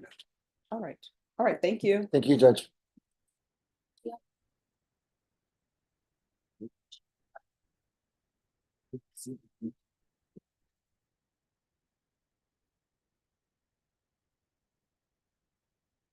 All right, Anthony Zamora. Yes, ma'am. Mr. Ivy, what is the update? In the box, Your Honor. Oh, he's in the box. He is. Oh, Mr. Ivy, come down. Wow. Nobody's seen you for a few years. She's asked, you. Yes. Okay. We thought this day would never come. I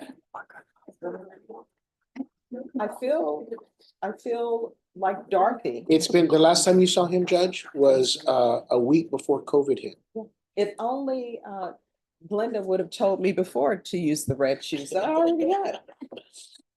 Although as a child, I never was a fan of Glenda because I always said those were not her shoes to give. I just saw something on that, where And she then- ended up being the one in power. Oh, yes. She knocked everybody off, the Oz, the Wizard. And she had other people to do her dirty work. So, and then involving a child to do her dirty work. I just saw something about that a couple weeks ago. So I've always rooted for the underdogs. All right, so on this case, he has been in federal custody. So Yes, your Your Honor. cases. We are conferring, we did, obviously, this case just popped back up since he just came back to Bear County. As the state was reviewing, we did notice that we were missing, hospital records and CPS records, so our advocate is ordering that. Other than those, needing to be turned over to defense, that would just be that from the state's perspective. And that's for the sentence. 3440 prosecutor. All right, anything else? That's all. All right, Ms. Ferguson, recall this for April 21st. Thank you, Judge. And we're in touch, and I saw him 2 days after he was brought back, so everybody's, Okay. we know that this is old, and we're trying to see what's But we can do, All right. okay? I don't know if we're gonna be able to do it though, Judge. Okay. Okay. All right. So we'll have him brought back on April 21st. Thank you.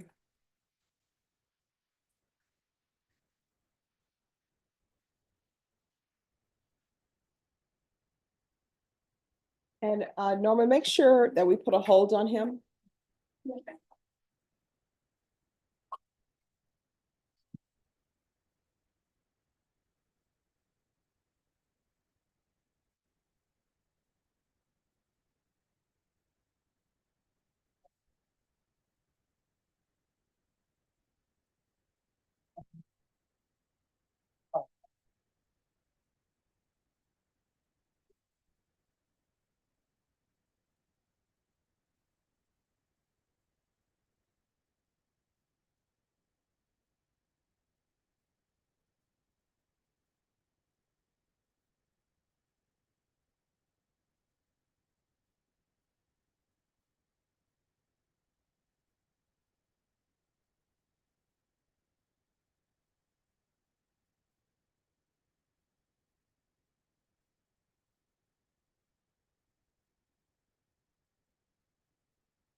Adrian Morales.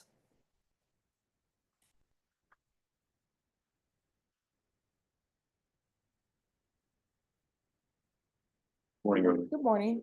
Thank you for dressing appropriately for court. All right. Where are we? This is a hearing. Yes, ma'am. So have you all had a chance to confer? We have, Your Honor. All right, court is calling 2025 CR 002-830 State versus Adrian Morales. Can I have parties announced? Andrew Harris, Salem, for the state. Sergio Ibarra for Mr. Morales. All right, are you Mr. Morales? Yes, yes. All right, so the court received the first violation report. It's for high reading. Have you all had a chance to confer on the violation? We have, Your Honor. And is there agreement? I believe there's a, yes, we're in agreement with the recommendation of the state, Your Honor. And what is that recommendation? And nothing else? I'm sorry. Nothing else, Your Honor, from that. I can, I'm happy to explain to the court, and Yes. he would be happy to explain to the court. He had family over. When I talked to him about this, he had mentioned that, he had no intention to drive. I don't intend to have any drinks outside of the home, but I explained to him the requirement is no drinking whatsoever. I understand his intentions, but now that we've had a chance to talk about it, and I said in no uncertain terms to abstain from drinking alcohol, he's perfectly fine, and he's able to meet that requirement, Your Honor. I do not anticipate any further violations. This is what the court is going to do. The court is going to continue with a mixture interlock. I'm going to add the alcohol awareness course. I'll ask that fees be waived, and there's to be 60 sober meetings in 60 days. Understood. And your next court date in this court, you're already set, I believe, for May 15th. Yes, ma'am. All right? Yes, ma'am. Thank You're you. not allowed to drink. Yes, ma'am. Do you understand? Yes, ma'am. Understand. All right. Fully. Thank you. Once, does he need a reset form?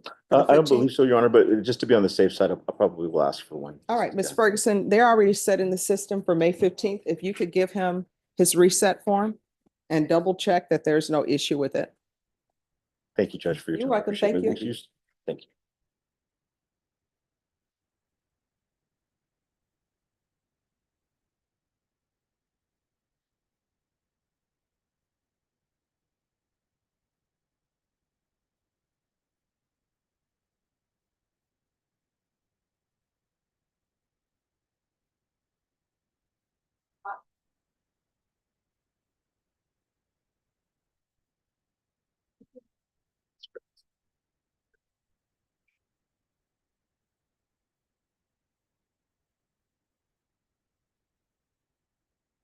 Oh, and I'll give you this in just, oh, you can keep that.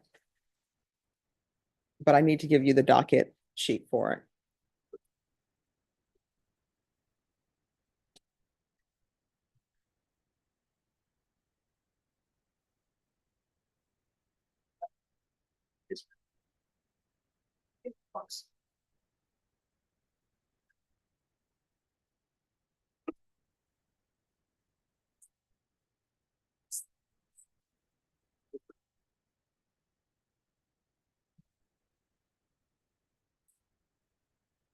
Sorry, that be on that. Let me just write something.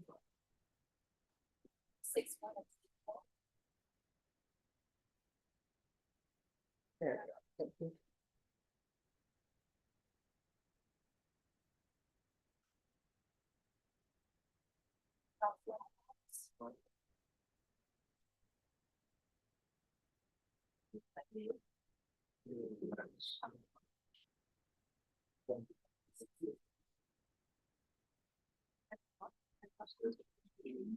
Jacob Cannon.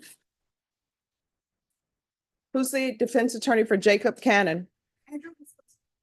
Hey, Andrew, go. All right, whenever they're ready. Kenneth Howie. She's in custody. All right, Mr. Howie. All right, so on this case, I've signed all of the documents that are needed. I understand, Judge, and obviously we want to get moving on this, as Mr. Howie's been in custody I'll come down. this Mr. entire time, Yes, and so and so what I can tell you. is I'd like the setting as quickly as possible, Judge, for obvious reasons.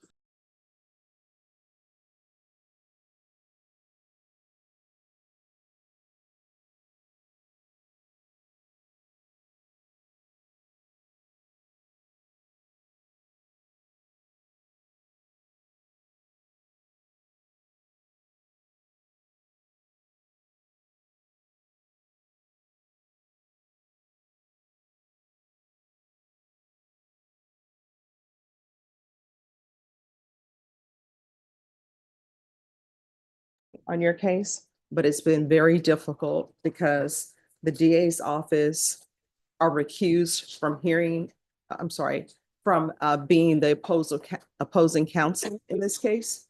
So legislatively, there's a certain process I have to follow in order to have someone represent or stand in as the attorney for the state. So I have to appoint a pro tem. Here's the problem. The legislature, when they pass laws, nobody ever thinks of the consequences. Years ago, you know what I could do? I could look in the courtroom and I could see if there's an attorney who's been a prosecutor before, would you take this case? And it'll be simple as that. It will be quick. You all could probably have already concluded this case. But now I'm not allowed to do that legally. So the AG is saying that they will do this case. However, just one second. They want specific times and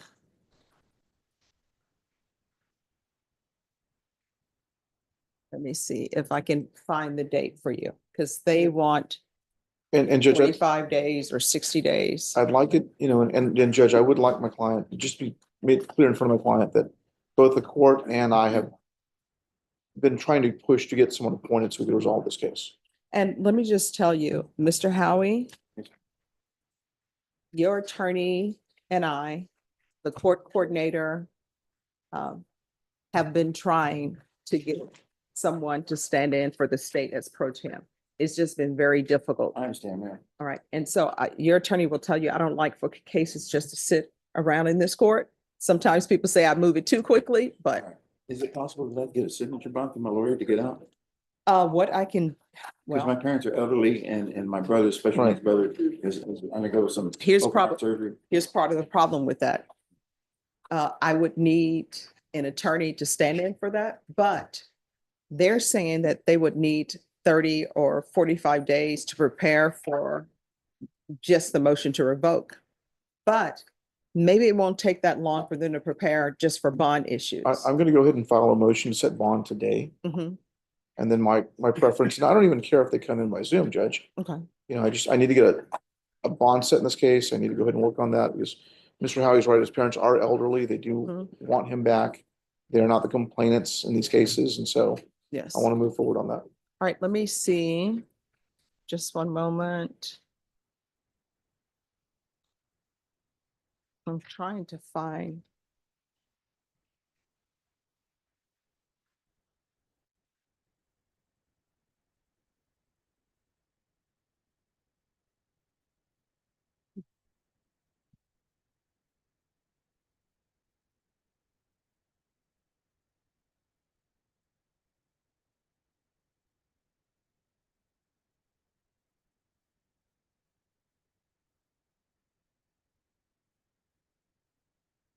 That's more appropriate for the judge. Mm.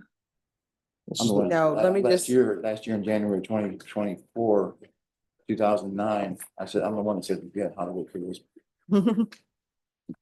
Judge, this is the most appropriately he could dress for. Oh, yeah, and I'm fine with that. And the clipper shade is broke in our pod. Uh,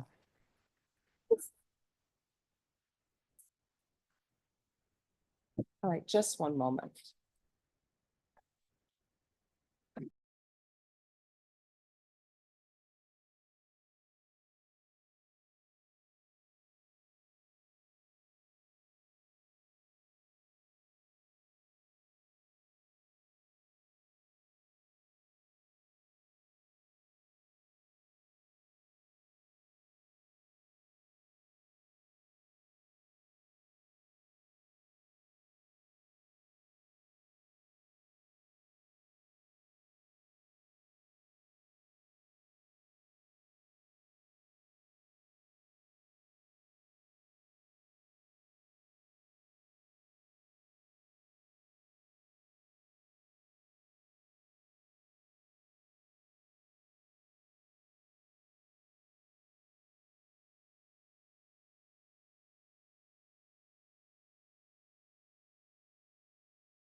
All right, so this is what I am going to do. The setting date I'm going to give you. The motion for a bond hearing, I don't see, I'm sorry, the motion that your attorney's going to file for a hearing on a bond. I don't think this should last this long, but I just want a date in the system so you're not lost in the system. Yes, ma'am. So the date I'm going to give you, it may end up being sooner. Let me go to the calendar here. No, that's fine, Judge. Norma, Mr. Howie, if you'll put him for, all right, counsel, are you okay with putting this down for April? You know what? If you can put this down on your calendar for May 5th, but you all perhaps may be able to get in sooner than that. All That's fine, Judge. right, so we're going to put you down for May 5th That's But- for a motion for a bond. for the bond. Okay. And it may end up being sooner Okay. than that. Yes, ma'am. We're just trying to get in Okay. touch with the AG's office on that. Okay, hopefully. Thank All you. right. All right, do you have any questions about anything? No, ma'am.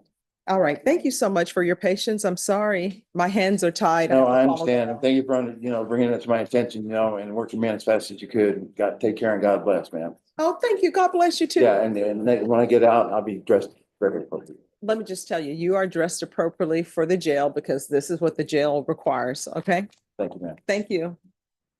Maybe excuse you. Yes.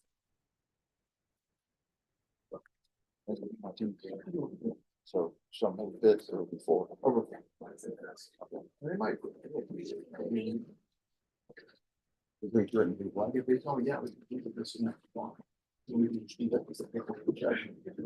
It works. Yes. All right, just give me a moment. I want to put this in the system.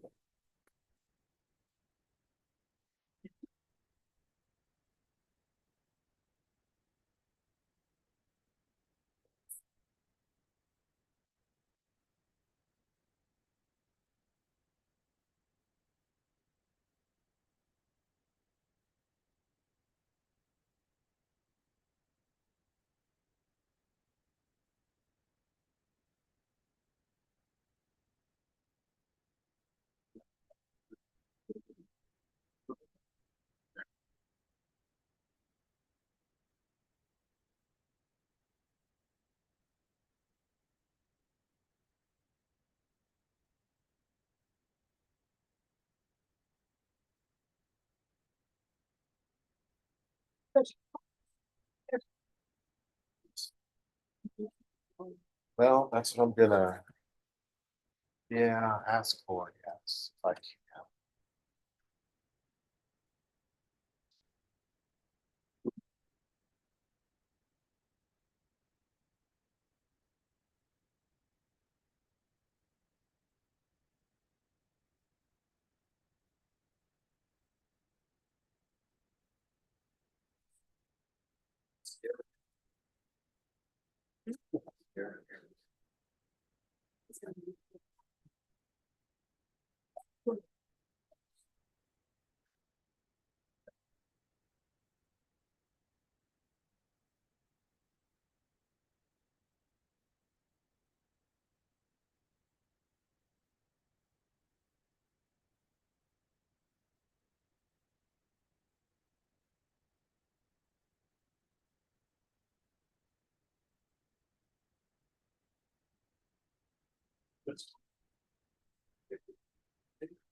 That's the best information.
All right, Amanda Hernandez.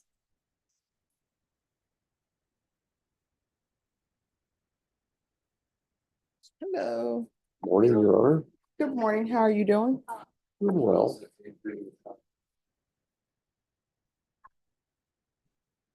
All right. So I have the fraudulent possession of identifying information and possessing the gram. Where are we on discovery? And I do not know right now. The answer for that is my granddaughter wanted to help me this morning and she pulled the wrong Amanda Hernandez's file out. Aw, And I'm, so do I'm, not throw her underneath the bus. I will not allow that on this day. I know. I love her to death. And I probably will never tell her she did this. No, you will not tell her that. And if you do, I'm going to take you into custody. Some people do not understand the power of a district court judge. I do, Your Honor. It's, So your attorney brought the wrong file. So we can recall it. When would you like it recalled? as soon as possible. The state has indicated that they need to talk to a victim on the family violence case and that they have suggested the 21st of this month. All right, well, we'll bring you back on April 21st. And Miss Hernandez, if your attorney wants you brought back sooner, then we'll bring you back sooner. Okay. All right, thank you.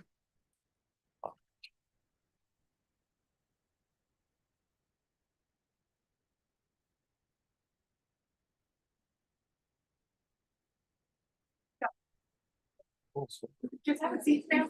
I'll let her know. Good job. Yeah, for you.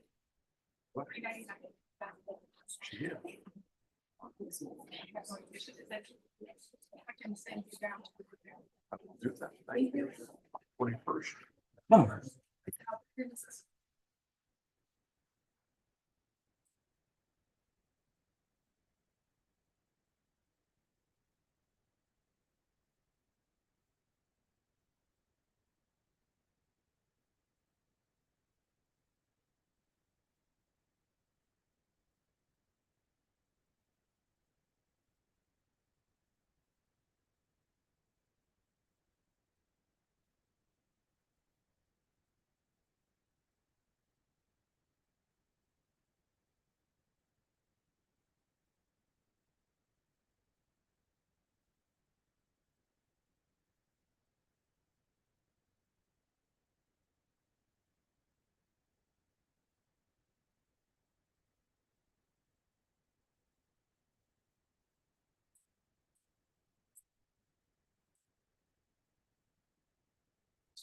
Bless you.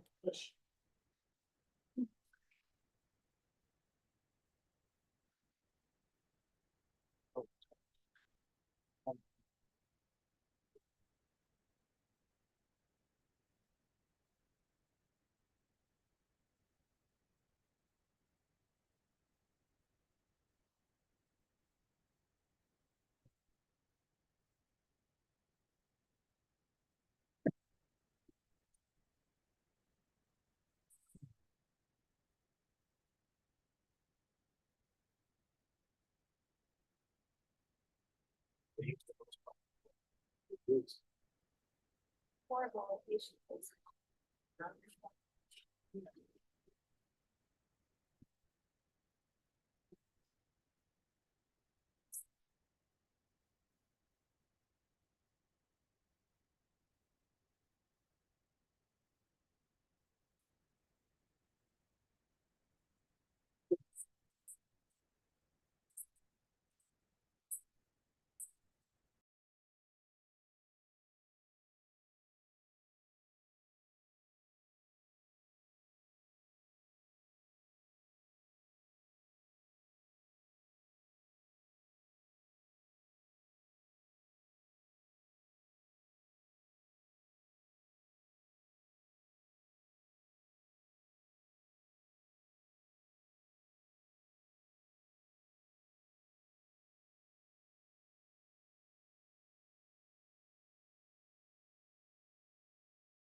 All right.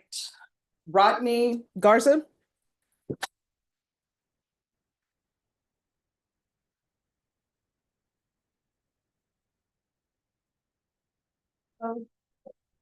All right, and I believe this is criminal trial division.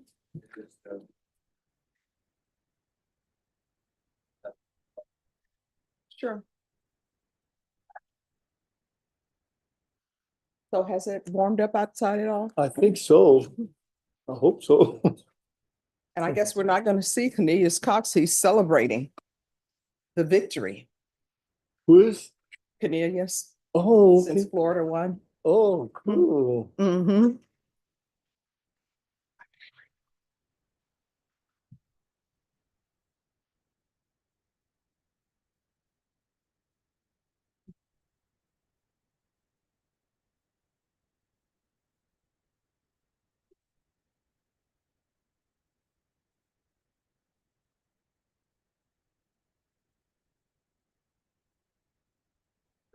You're welcome.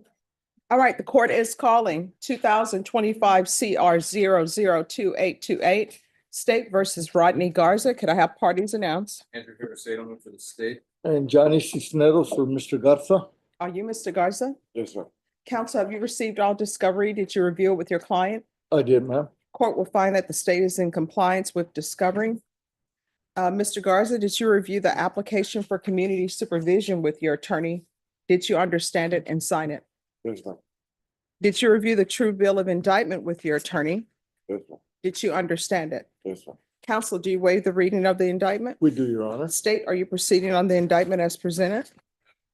In the second paragraph, cause number 397243, 39424.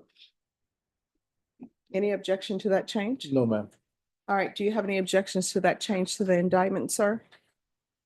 All right, Mr. Garza, did you review the court admonishments with your attorney? Yes, sir. Did you understand it and sign it in all the appropriate places? Yes, sir. You're charged with driving while intoxicated, third or more. That's a third-degree felony. Range of punishment is anywhere from 2 to 10 years in prison and up to a $10,000 fine. Did you understand? Yes, sir. If you have a plea bargain agreement with the state, the court does not have to follow your plea. If for any reason the court does not follow your plea and gives you more than you bargained for, the fact that you entered a plea will not be used against you and you will be allowed to withdraw your plea. Did you understand? Yes. You have a right to jury trial, a right for you or your attorney to cross-examine and confront any witnesses the state would call, and the right to remain silent. Did you understand by entering this plea, you were giving up those rights? And did you intend to give up those rights and enter into a plea in this case? Counsel, has your client been able to provide you with any defenses? He has, Your Honor. Do you believe he has a rational as well as a factual understanding of the charges against him? He does, ma'am. Do you believe he's currently competent and was legally sane at the time of the offense? Yes, ma'am. Mr. Garza, has anyone threatened you, coerced you, or placed you in fear to get you to enter this plea? No, ma'am. Anyone promised you anything other than the plea? No. Are you satisfied with the way you've been represented? Are you a U.S. citizen? Yes, ma'am. Court will find that defendant has knowingly and voluntarily waived his right to jury trial. Did you review the plea bargain page with your attorney? Did you understand it? Yes. According to the plea bargain agreement, punishment is to be assessed at 10 years in the prison. The state recommends community supervision. They're taking in consideration 2024 PF 26950. Did you understand that to be the plea? Yes. Defense, is that the plea? It is, Your Honor. State, is that the plea? Did you review the waiver of appeal paragraph with your attorney? Did you understand it? Did you sign it in both places? Yes, sir. Did you understand by signing that you're waiving your right to appeal? The only items that can be appealed are written pretrial motions that have been filed, heard, and ruled upon by the court. Did you understand? Yes, sir. Counsel, have there been any such motions? No, ma'am. Outside the agreement, the state is recommending that your community supervision be for a term of 10 years. There'll be a TAP evaluation, 200 hours of community service restitution, DWI intervention, VIP live, ignition interlock for half the term, 2-year driver's license suspension. Did you also understand that the court may place you in the Bexar County Jail for 10 days as a condition? All right. Did you understand that those are recommendations from the state and the court does not have to follow those recommendations? Yes. Then to the offenses charged, how do you plead? Guilty, not guilty, or no contest? Okay. State, any evidence? No objections, Your Honor. State you may be excused. Did you review the waiver and stipulations with your attorney? Did you understand it and sign it in all the appropriate places? Yes, ma'am. Again, did you understand you have a right to jury trial, a right for you or your attorney to cross-examine and confront any witnesses the state would call, and the right to remain silent? Yes. Did you understand that today the state will be presenting evidence in the form of witnesses' statements and police reports, but most importantly, there will be no live testimony? Court will find that defendant has knowingly and voluntarily waived and consented to stipulation of testimony and stipulations. Court will accept into evidence states exhibits 1 and attachments. The court has reviewed the same. The court will find there is sufficient evidence to find you guilty, and the court will find you guilty. Are you proceeding with sentencing? Yes, ma'am, please. Anything you wish to say on behalf of your client? Judge, we would like for the court to honor the plea bargain agreement. It's been years since my client has been arrested for DWI third or more. And we're asking that the court, well, his mother's very ill also. So he's a caretaker for her. So we need him out here to help take care of her. All right. So in taking care of your mother, are you receiving payment from the government for doing that? No. All right, because I don't allow people in this court to be home health care providers. You understand? Now, with regards to this 10 days in the Bexar County Jail, I do understand that your mom is ill. So you have a choice. You can do the 10 days in the Bexar County Jail, or either you can serve it on GPS. All right. So are you employed? Yes, ma'am. What's your work schedule? It varies on events and all that, so right now, special like probably Thursday. All right, what do you do? I'm on like back section or kind of like psychometric at the Boeing Center. I take work. All right, so this is what I'm going to tell you. If you want GPS for employment, then you're going to be on GPS for 30 days. And it will be for employment only in your mother's medical appointments. That's it. So you will only be allowed for 30 days to go to work. And if your mom has a medical appointment, to take her to her medical appointments. Okay, and it's just my mom and my dad. And my dad, he's already 87. He's gonna barely walk through it and all that. So okay, on both of them. All right.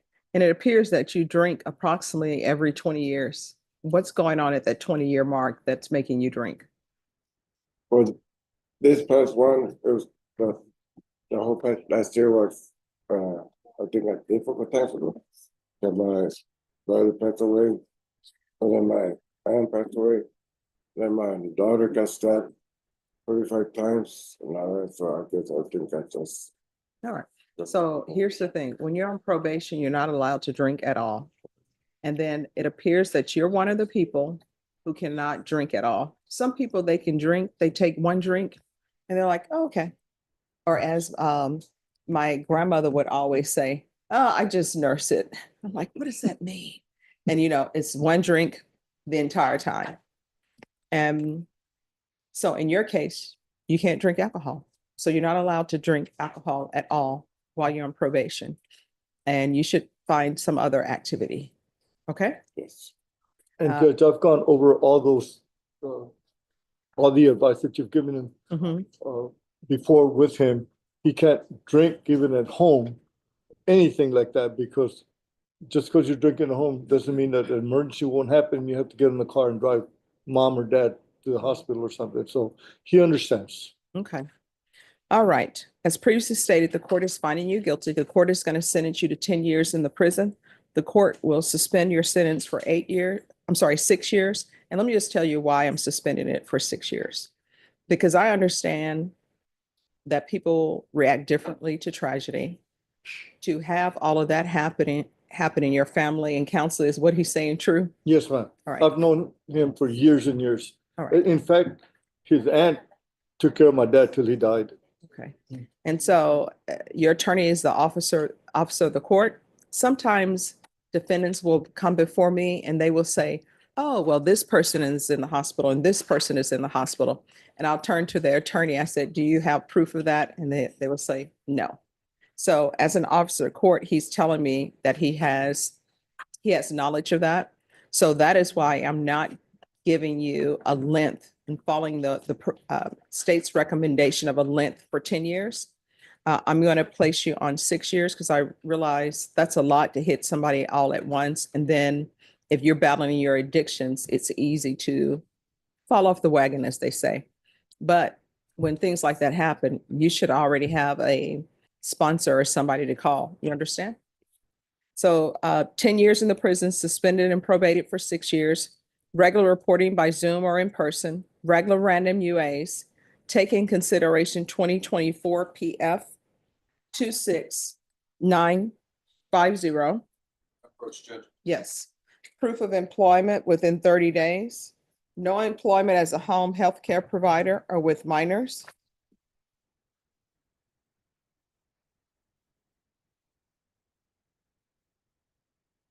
I'm going to do 30 days. GPS partial. Here's the thing about the partial GPS. If you want the fees waived, you'll have to go to the Bexar County Jail, correct? If you want the fees waived for GPS and want my order to mean something when I say fees waived, you'll have to report at the Bexar County Jail. They're not going to take you into custody at the Bexar County Jail, but you'll have to report at the jail for that GPS. Otherwise, if you don't want to do that, you have to pay for it. It's going to be approximately 300 or maybe 360 for that month. So, what do you want to do?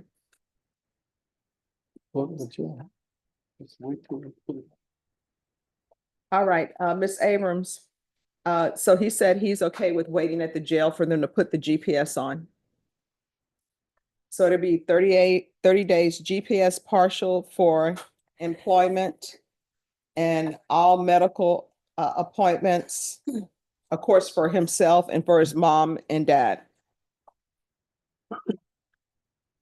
Donna, what date does he have to report to the jail for the GPS? Let me find out from probation. And I'll ask that the fees be waived. There'll be a TAP evaluation out of custody.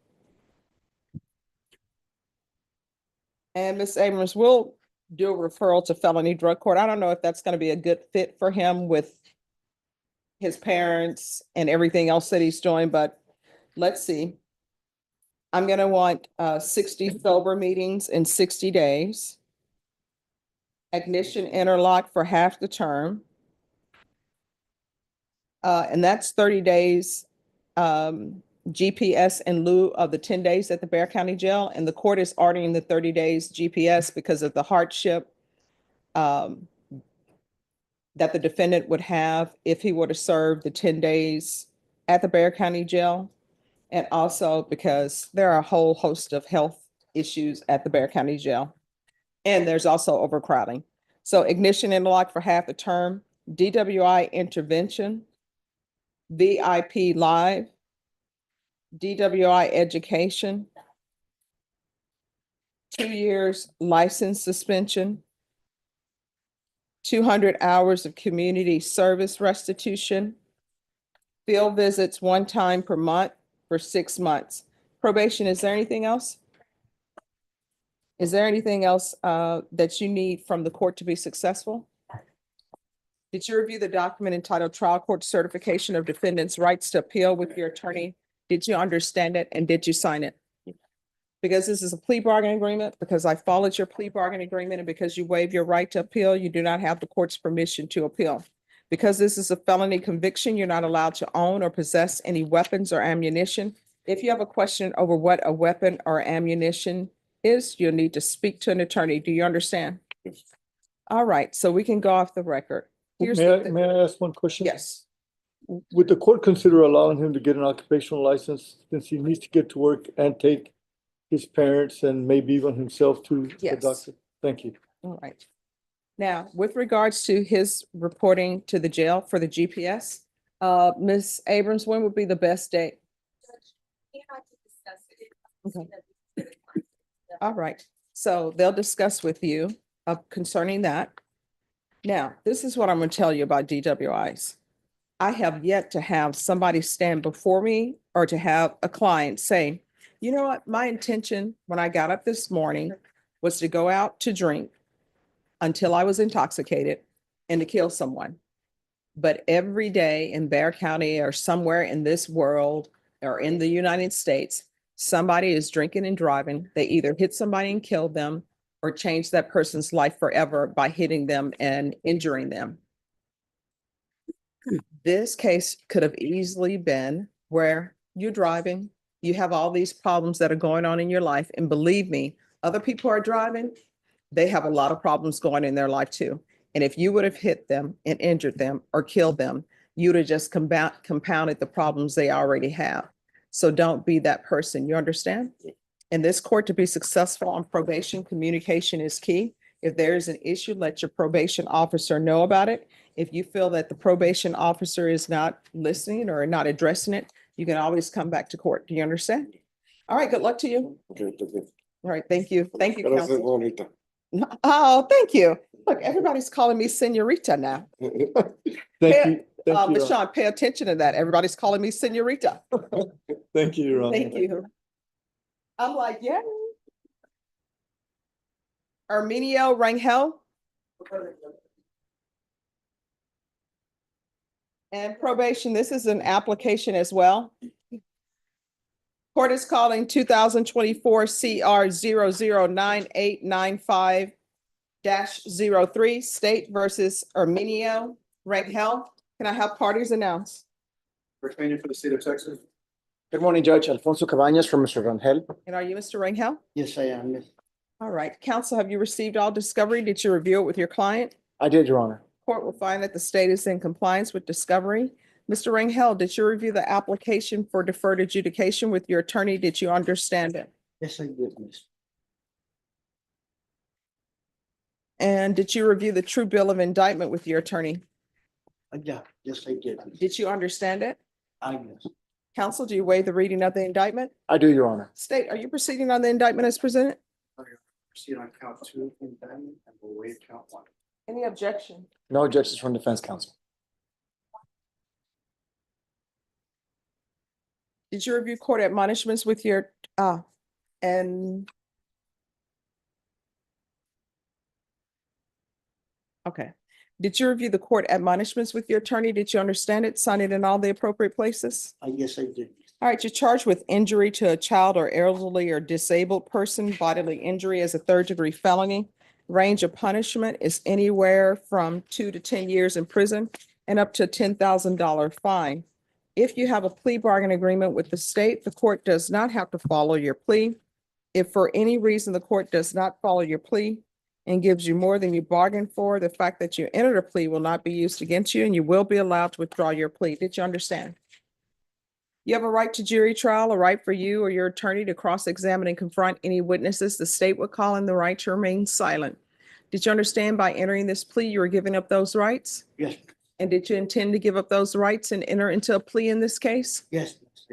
Did you understand that the court would grant your application for deferred adjudication? If for any reason your deferred adjudication were revoked, the court could find you guilty and sentence you up to 10 years in the prison and up to a $10,000 fine. Yes. Counsel, has your client been able to provide you with any defenses? He did, Your Honor. Do you believe he has a rational as well as a factual understanding of the charges against him? I believe he does. Do you believe he's currently competent and was legally sane at the time of the offense? I do, Your Honor. Sir, has anyone threatened you, coerced you, or placed you in fear to get you to enter the plea? No. Anyone promised you anything other than the plea? No. Are you satisfied with the way you've been represented? Yes, that's right. Are you a U.S. citizen? Yes, I am. Court will find that defendant has knowingly and voluntarily waived his right to jury trial. Did you review the plea bargain page with your attorney? Did you understand it? Yes, I did. According to the plea, the state is proceeding on count 2. Punishment is to be assessed at a cap of 4 years in the prison. There's a $1,500 fine. State will be silent on your application. There's an affirmative finding of family violence, and there's to be no contact with the complainant. Did you understand with an affirmative finding of family violence, you're not allowed to own or possess any weapons or ammunition? Yes, ma'am, I do. Did you understand with an affirmative finding of family violence, you're not allowed to be designated as primary custodial parent? Yes. Did you understand that to be the entirety of your plea? Yes, Miss. I did. Defense? Yes, Your Honor. State? Did you review the waiver of appeal paragraph with your attorney? Did you understand it and sign it in both places? Yes, I did. Did you understand by signing that you're waiving your right to appeal? The only items that can be appealed are written pretrial motions that have been filed, heard, and ruled upon by the court. Did you understand? Yes. Counsel, are there been any such motions? No, Your Honor. Then to the offenses charged in count two, how do you plead? Guilty, not guilty, or no contest? State any evidence?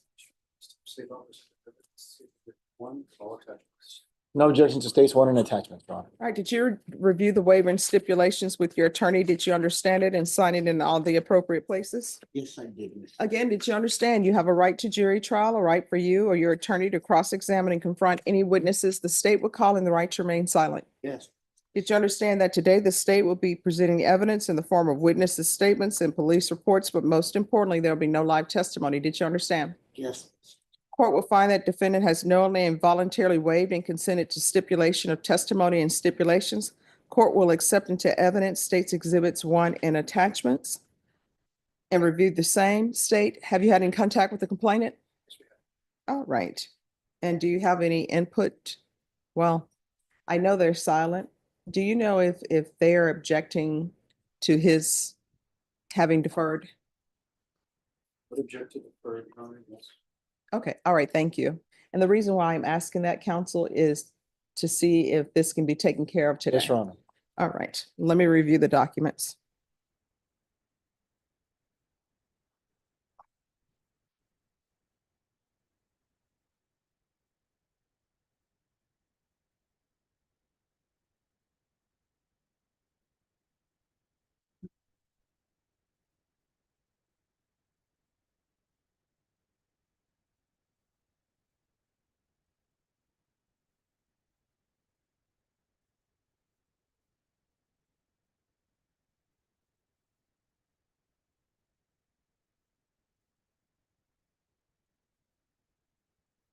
All right, so court is going to find there's sufficient evidence to find you guilty. The court will defer finding of guilt as you've applied for deferred adjudication.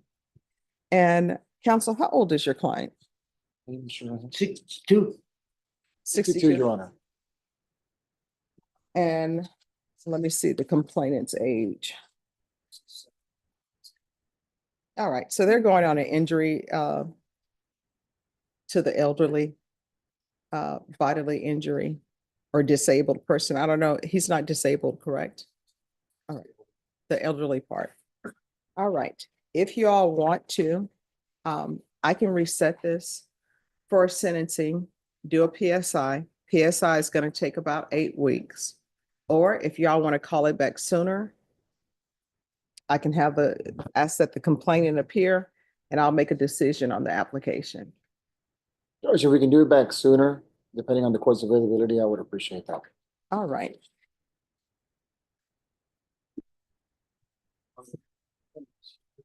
Oh, the complainant is here. Do you all want to proceed with sentencing now? Yes, Your Honor. All right. Let's bring the complainant up. I'm right here.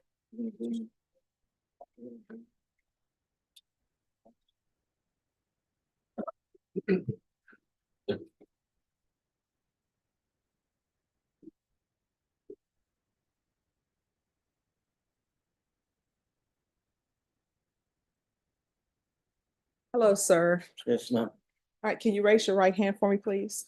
Do you solemnly swear or affirm the testimony you give will be the truth and nothing but the truth, so help you God? Okay. All right, you can lower your hand, state your name for the record. Joey Ramirez. So state, I know you're silent. Defense, any objections to the court asking the witness questions, or would you just like to ask questions? No, Your Honor, no objection to the court. All right. So how long have you known the defendant? Oh, like about 15 years. All right. How did y'all first meet?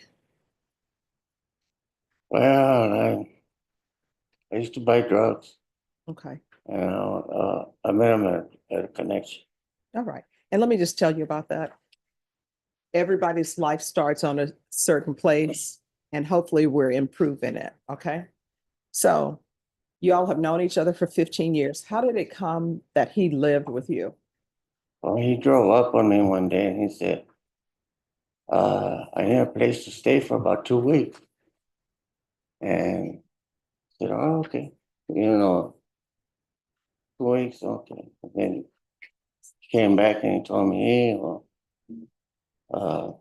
I'm not gonna make it. Can you give me more time? So yes, okay. And then he had told me that if he needed to leave, he would. You know, like my kids wanted to come back home, he would get up and take off, no questions asked. Mhm. You know, I'll leave. If you need the room back because of your kids. And the deal came up where they raised the rent and And so the children were going to be put out and he wanted them to come stay with him? my grandson, his wife, and the 2 kids, and my daughter needed a place to stay. Well, I got a home, you know, and I've held my home because in case of an emergency. You know. And so you want him to leave because, and it's understandable. So you wanted your daughter, the grandchildren to come because their rent had been raised. They didn't have money to pay. Mhm. Oh, no, I understand. And then I told him, I said, remember what you told me when you came? Mhm. And that if you needed me to get up and leave, I would leave. So, and he didn't say nothing. And So this is what I want to tell you. So he's asking for probation. And I have a choice to make. If I give him probation, he can't stay with you. I'm not going to allow him to contact you. So his driving by to talk to you, whatever friendship you had with him will be considered over because I won't allow him to contact you. Do you understand? that's what I want to. All right. So I'm leaning towards giving him probation, not allowing him to come near your home, not allowing him to contact you at all. All right. Do you have any problems with that? No, I don't. I you know. Okay. I Now, just let me ask like, you. you know, whatever has coming to him, well, it's okay. And then, you know, I'm sure he understands the consequences now, you know. Let me ask you this. Did you have any bills related to this? Well,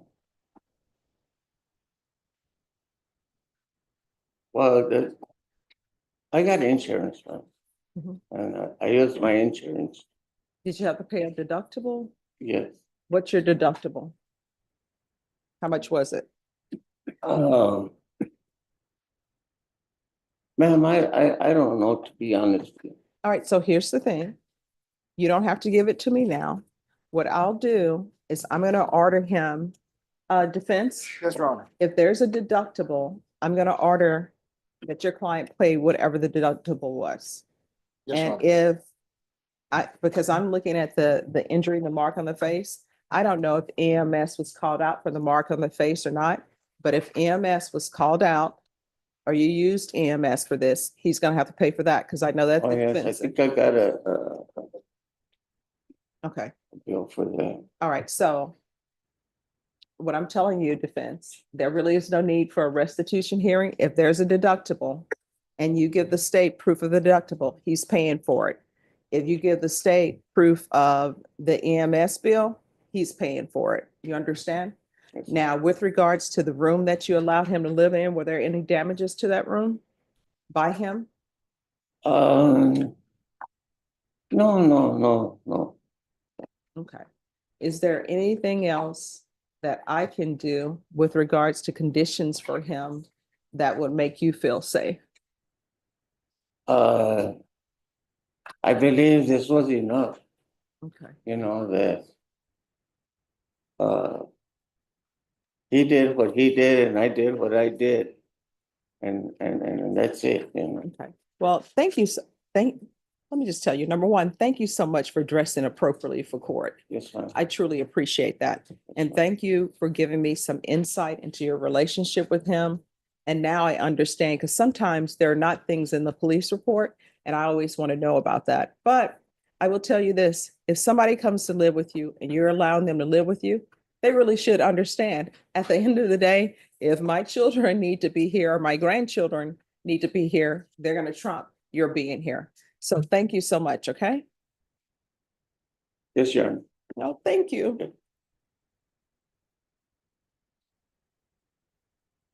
All right, Mr. Rangel, Yes, Your Honor. when somebody asks you to leave their home, you need to leave their home. Because at the end of the day, unless somebody has children like the children from Children of the Corn or Rosemary's Baby, and even in Rosemary's Baby, Mia Farrow was like, no, this is my baby. Yeah. But at the end of the day, their children are going to be chosen before you. They're going to be put above you. The grandchildren are going to be put above you. And when somebody asks you to leave, maybe they should give you some extra time to leave, but maybe they won't. No. Do you look like you're losing this case? Do you want to lose this case? All right. So this is what the court is going to do. The state was asking for a cap of 4 years. I'm going to give you your deferred. If you are unsuccessful on it, you're looking at 10 years in the prison. Do you understand? So here's your choice. If you want to go along with the cap of 4, I will sentence you to 3 years prison today. Otherwise, you're going to be on 8 years deferred adjudication probation. Which would you prefer? The 3 years in prison or 8 years deferred? 8 years deferred, please. All right, so it's going to be 8 years deferred adjudication, regular reporting by Zoom or in person, regular random UAs, proof of employment or SSI within 30 days, no employment as a home health care provider or with minors. There's going to be restitution to the complainant. Joe Ramirez for the EMTs and also for whatever deductible. And of course, defense if the insurance paid for the EMTs then. And there's to be no contact with Joe Ramirez or the location. And counsel, I need a trial court certification. I don't have that. Or Park Village, San Antonio, Texas, 78227. Field visits, 1 time per month until further notice. 200 hours of community service restitution. I'm going to order anger management. Once anger management is complete, then the community service hours will be deemed satisfied. There's an affirmative finding of family violence. There's to be a $1,500 fine, and that will be probated. Probation, is there anything else? Is there anything else you need from the court to be successful? Well, I'm on methadone. I've been 4 years clean from heroin. All right, there's going to be a TAP evaluation out of custody. I'm sorry, TAP evaluation and a referral to felony drug court in custody. Well, congratulations on your sobriety. I appreciate that. Thank you very much, miss. God to give me, only God can get me there, miss. Yes. All right, do you have the trial court certification? Judge, I believe it should be, I don't see it unless I'm missing it. It's not in here.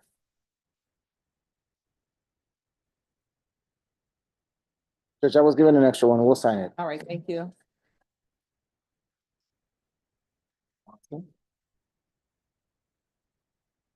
And state, thank you so much. All right, did you review the trial court certification of defendants' rights to appeal with your attorney? Did you understand it and sign it? Yes. Because this is a plea bargaining agreement, because I followed your plea bargaining agreement, because you waive your right to appeal, you do not have the court's permission to appeal. Because this is an affirmative finding of family violence, you're not allowed to own or possess any weapons or ammunition.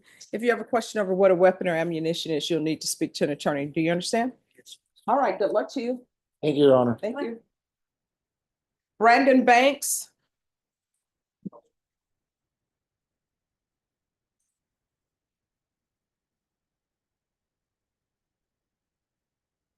And don't put any more cases up here. Okay. Court is calling 2024 CR 009618 State versus Brandon Banks. Could I have parties announced for the record? State, defense? Matt Stolhansky for Mr. Banks, And are you- although, may I say, Your Honor? Yes. I've substituted in for Judith Wimmert. I talked to Judith.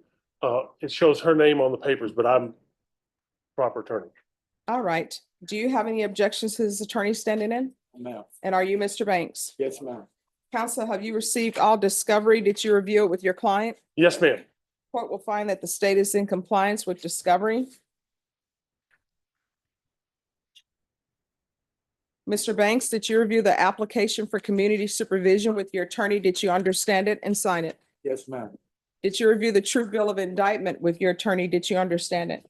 Yes, ma'am. Counsel, do you waive the reading of the indictment? Yes, ma'am. State, are you proceeding on the indictment as presented? Repeating, we're waiving the repeat offender enhancement allocation. And we have no objection to that. All right, did you review court admonishments with your attorney? Did you understand it and sign it in all the appropriate places? Yes, ma'am. Did you understand you're charged with the offense of evading arrest or detention second or more as a state jail felony? Range of punishment is anywhere from 180 days to 2 years in the state jail facility and up to a $10,000 fine. If you have a plea bargain agreement with the state, the court does not have to follow your plea. If for any reason the court does not follow your plea and gives you more than you bargained for, the fact that you enter a plea will not be used against you and you will be allowed to withdraw your plea. Did you understand? Yes, ma'am. You have a right to jury trial, a right for you or your attorney to cross-examine and confront any witnesses the state would call, and the right to remain silent. Did you understand by entering this plea, you were giving up those rights? Yes, ma'am. And did you intend to give up those rights and enter into a plea in this case? Yes, ma'am. Counsel, has your client been able to provide you with any defenses? Yes, ma'am. Do you believe he has a rational as well as a factual understanding of the charges against him? Yes, ma'am. Do you believe he's currently competent and was legally sane at the time of the offense? I do, Your Honor. Mr. Banks, has anyone threatened you, coerced you, or placed you in fear to get you to enter this plea? No, ma'am. Anyone promised you anything other than the plea? No, ma'am. Are you satisfied with the way you've been represented? Yes, ma'am. Are you a U.S. citizen? Yes, ma'am. Court will find that defendant has knowingly and voluntarily waived his right to jury trial. Did you review the plea bargain page with your attorney? Did you understand it? Yes, ma'am. According to the plea, punishment is to be assessed at 2 years in the state jail facility. State recommends community supervision. Did you understand that to be the plea? Yes, ma'am. Defense? That's it, Your Honor. State? Yes, Judge. Did you review the waiver of appeal paragraph with your attorney? Did you understand it and sign it? Yes, ma'am. By signing that, you're waiving your right to appeal. The only items that can be appealed are written pretrial motions that have been filed, heard, and ruled upon by the court. Did you understand? Yes, ma'am. Counsel, have any such motions? No, ma'am. Outside the agreement, the state is recommending a TAP evaluation and that your community supervision be for a term of 3 years. Did you understand those were recommendations from the state and the court does not have to follow those recommendations? Yes, ma'am. Then to the offenses charged, how do you plead? Guilty, not guilty, or no contest? Guilty. State evidence. Containing exhibit 1 and attachments, Judge. Your Honor, I reviewed my client. We have no objection. All right, state, you may be excused. Did you review the waiver and stipulations with your attorney? Did you understand it? Yes, ma'am. Did you sign it in all the appropriate places? Yes, ma'am. Again, did you understand you have a right to jury trial, a right for you or your attorney to cross-examine and confront any witnesses the state would call, and the right to remain silent? Yes, ma'am. Did you understand that today the state will be presenting evidence in the form of witnesses' statements and police reports, but most importantly, there'll be no live testimony? Did you understand? Yes, ma'am. Court will find that defendant has knowingly and voluntarily waived and consented to stipulation of testimony and stipulations. Court will accept into evidence states exhibits 1 and attachments. Court has reviewed the same. Court will find there is sufficient evidence to find you guilty, and the court will find you guilty. Are you proceeding with sentencing? Yes, ma'am. Anything you wish to say on behalf of your client? Just that Mr. Banks has some mental health issues. He takes, what are the drugs he's taking? Haldol, Elavil, just depression, antidepressant. Okay. So I didn't know if there's some help that we could get for those Yes. things. All right, this is what the court is going to do. Do you have any children, sir? 2 daughters, ma'am. And what are their ages? 16 and 14. And do they live with you? No, ma'am, they live with their mother. All right. And who is your support system? My wife, Amber Banks. All right. This is what the court is going to do. The court is going to sentence you to no contact with Lauren B. Maldonado, Frank Andy Hernandez. And the street San Patricio in San Antonio, Texas, 78207. And the street Heinz, Henze Road. What is UBC? Is that universal? You see, UBC, Texas. I don't. Somebody help me. What is UBC in Texas? What state is that? Unincorporated Bear County, Judge. Oh, thank you. Good win. All right, then somebody's giving him kudos. Thank you, Andrew. Give people an A+ when they deserve it. I'm telling you. So UBC, Texas, 78223. The court will sentence him to 2 years in the state jail facility, suspended for 3 years. Regular reporting by Zoom or in person, regular random UAs, TAP evaluation, and MIC evaluation in custody, followed Rex. Are you employed or do you receive SSI? I'm working to get my check. I mean, All right, proof of employment within 30 days of release, no employment as a home health care provider or with minors. 100 hours of community service restitution. I'm going to order anger management classes. Once that's completed, the community service hours will be deemed satisfied. Field visits 1 time per month until further notice. Probation, is there anything else? Is there anything else you need from the court to be successful? Did you review the document entitled Trial Court Certification of Defendant's Rights to Appeal with your attorney? Did you understand it and sign it? yes, ma'am. Because this is a plea bargain agreement, because I followed your plea bargain agreement, and because you waive your right to appeal, you do not have the court's permission to appeal. Because this is a felony conviction, you're not allowed to own or possess any weapons or ammunition.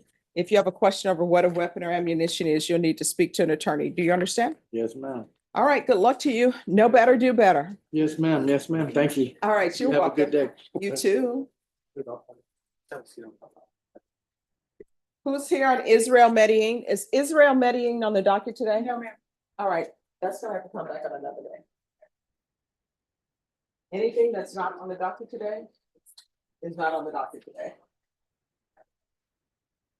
Who's here on John Hayes? Is this on the docket? Yes. All right, come forward.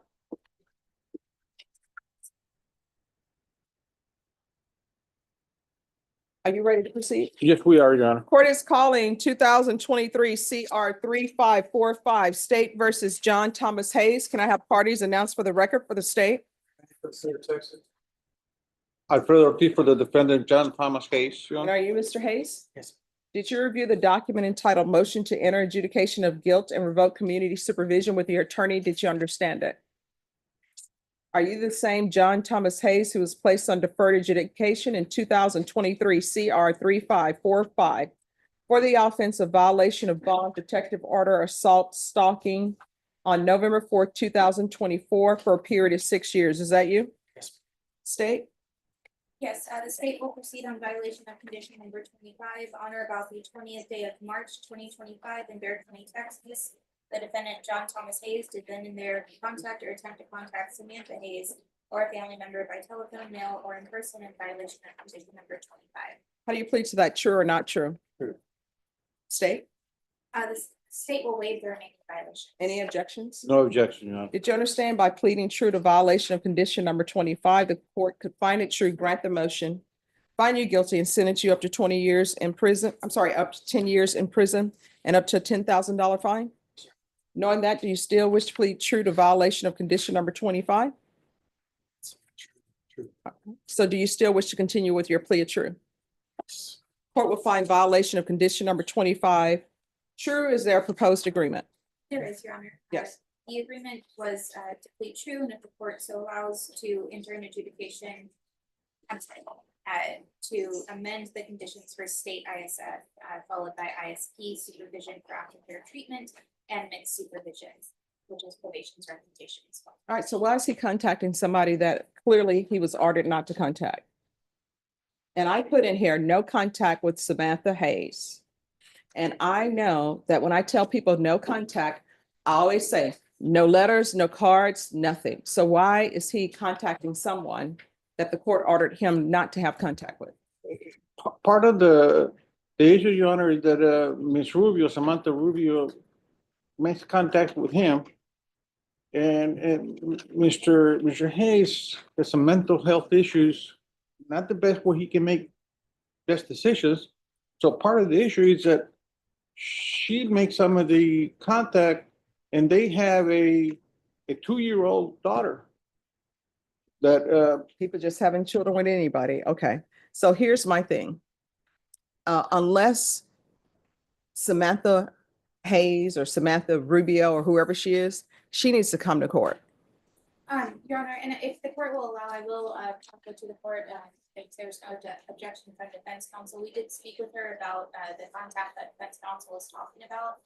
She did say that she did make that contact. She said that she was intoxicated at the time and she was lonely, and so she was reaching out to the defendant on those dates that defense counsel has. However, she does not want contact with him, but would prefer him to continue to be on supervision and get treatment.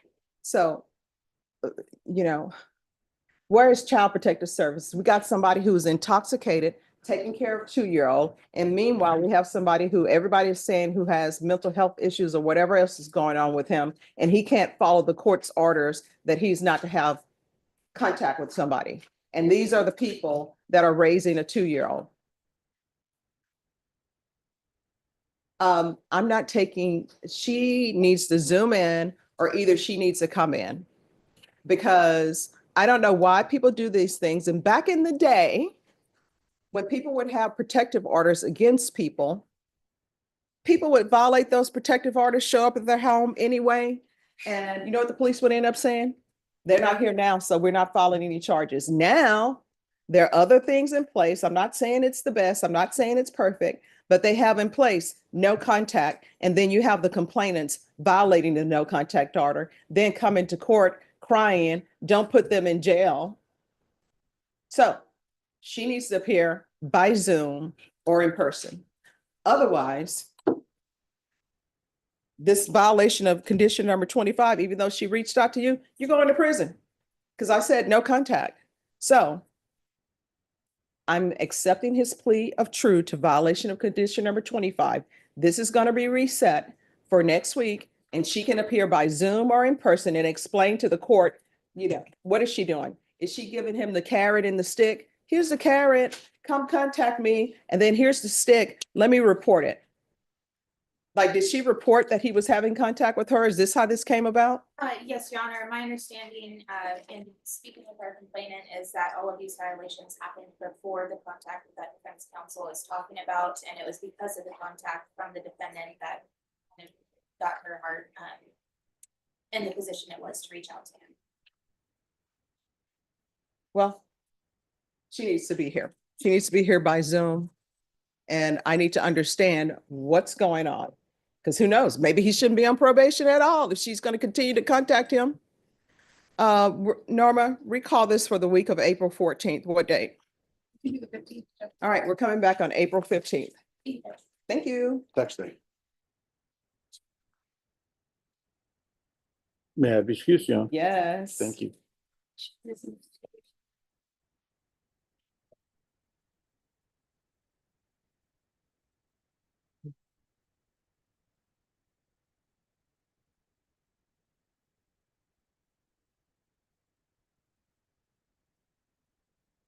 Sarah Juan Castaneda.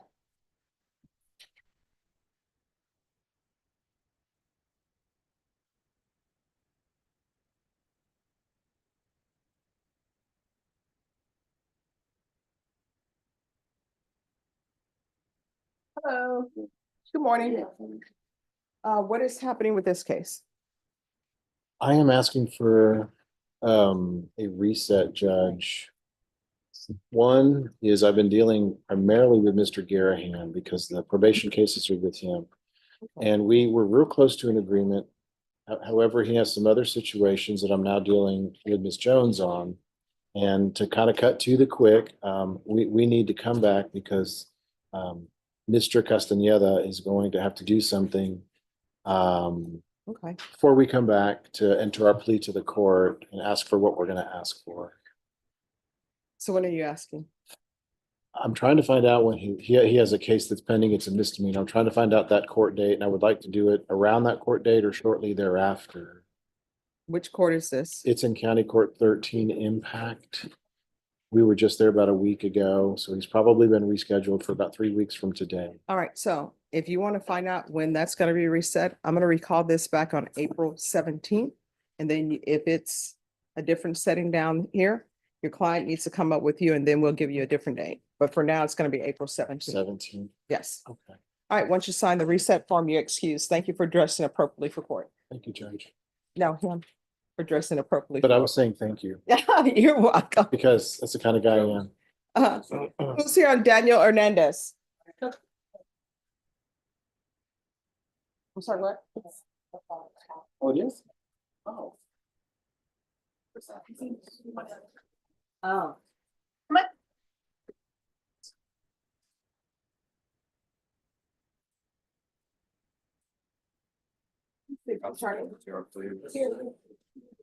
Yeah, but did you all speak to the state? Because I think they have witnesses here.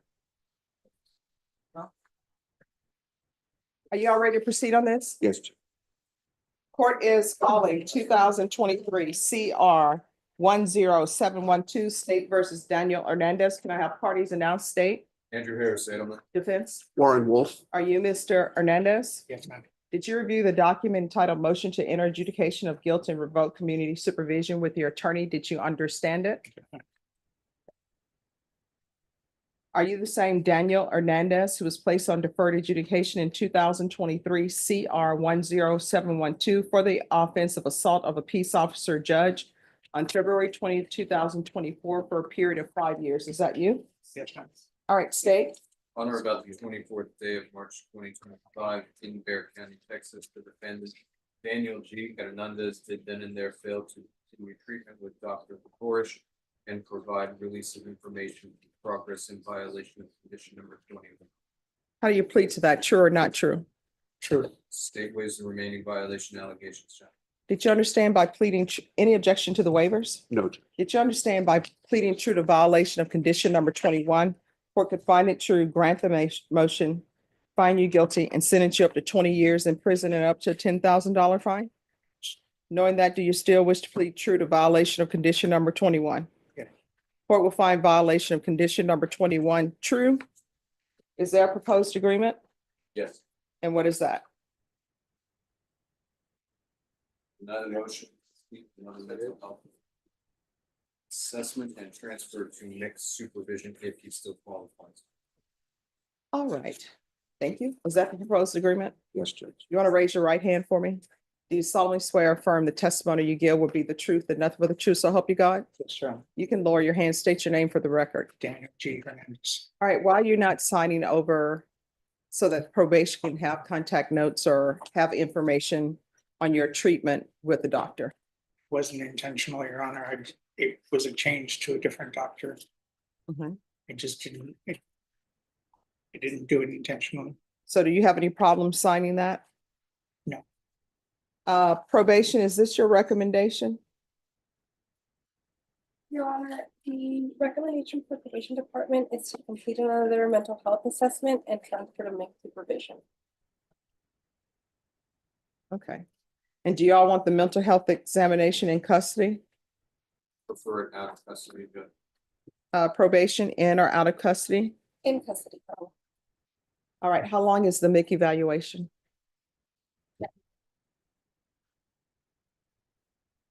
Initial evaluation should be completed within 2 weeks, depending on what that outcome is. It's gonna be longer, maybe yes, go to Tacoma. All right, so I'm not gonna ask that he go to Tacoma. I just want the MIC evaluation to see if he would be appropriate for your caseload. So Judge, the concern we have with him being on the mental health caseload is he has a compassionate use prescription for marijuana, Mhm. but that marijuana usage is over the usage that is in the compassionate use. So with that, that was, he couldn't be transferred to MIC because of the continued THC use. Mhm. The levels were increasing, they weren't decreasing. All right, so do you want Mick in or out of custody? And Judge, we can do it out of custody and then we can see what they say as far as the use is concerned. What about the TAP evaluation? Does he need an updated TAP? Yes, Judge. All right, so the court will deny the motion, alter main conditions to include Mick. That can be out of custody, but the TAP evaluation needs to be in custody.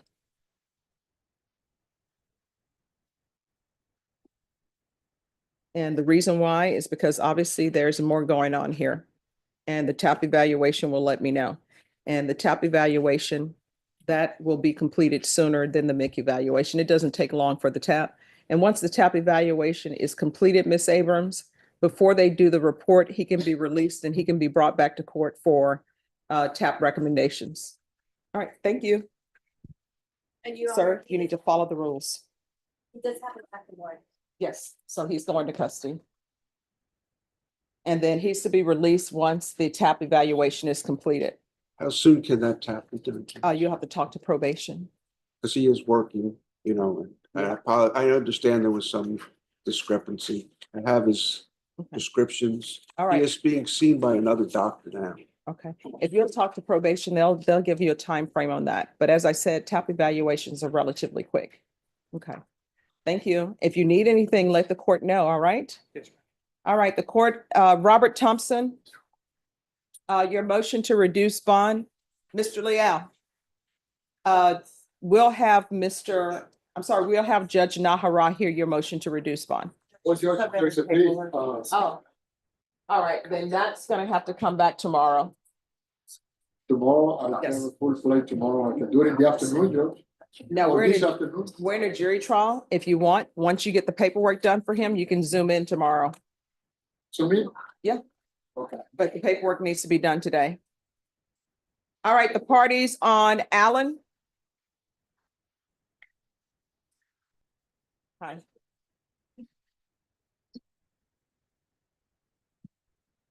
Geez, it's for sentencing, Your Honor. I got stuck over in 386. So I was hoping to bring it back tomorrow morning or whenever you would like to do it. All right, State, are you okay with recalling this for tomorrow? It's Allen. Oh, it's CTD. Are you okay with recalling this for tomorrow? Sorry, sentencing from last I week. have no idea. All right, so Whatever you want to do, Judge. are the people on the front row, are they a part of this hearing or no? No. I do have one witness that's on the second row. All right, are they on the PSI for Allen? No. Yes, I think. All right, so on Allen, we're gonna come back tomorrow Thanks, Judge. at 9, but I'll meet you all here exactly at Will 9. do. Will do. Thank you, Judge. You're welcome.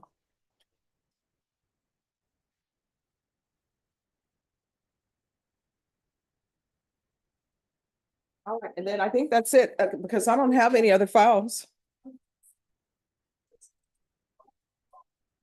All right, and who is that? Yeah, that's, That was my mistake, Judge. all right. All right, counsel on that one, Yes, sir. your client, I'm assuming, is in custody, correct? Right there, Judge. All right, so, I can hear that tomorrow, or either Nahara can. Can we do it with his grandfather's? Yes, Okay. just speak with them. Okay. I'm sorry, we start jury trial at 1:30. I'm good. Thank you, Your Honor. Thank With you. that, may I be excused to Judge Yes. Nahida? Thank you, Judge. Yes. I have Jesse Garcia on the docket. I was asking for a reset, Judge.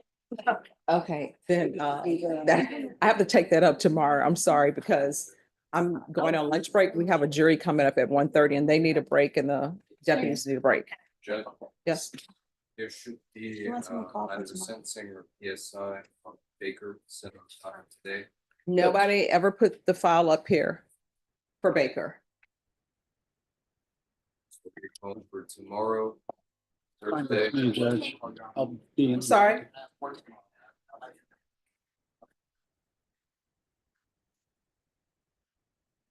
It's gonna have to be done during the trial. I'm sorry. Then y'all have to come back this afternoon. Yes, ma'am. And if when there's a break in trial, I will do that. So here are the rules of this court. I have to wait till both parties are present. And then I tell everybody, when you're ready, just ask the clerk to pull the file and I will go for it on the file. So that file was never pulled for the court, but I'm gonna have you all come back up here at 1:30. I'm not saying it's gonna start exactly at 1:30 because we have a jury trial that starts at 1:30. And if all of the jurors are here, I'm gonna start with that. And when we have a break, I'll take it up. Okay, all right, thank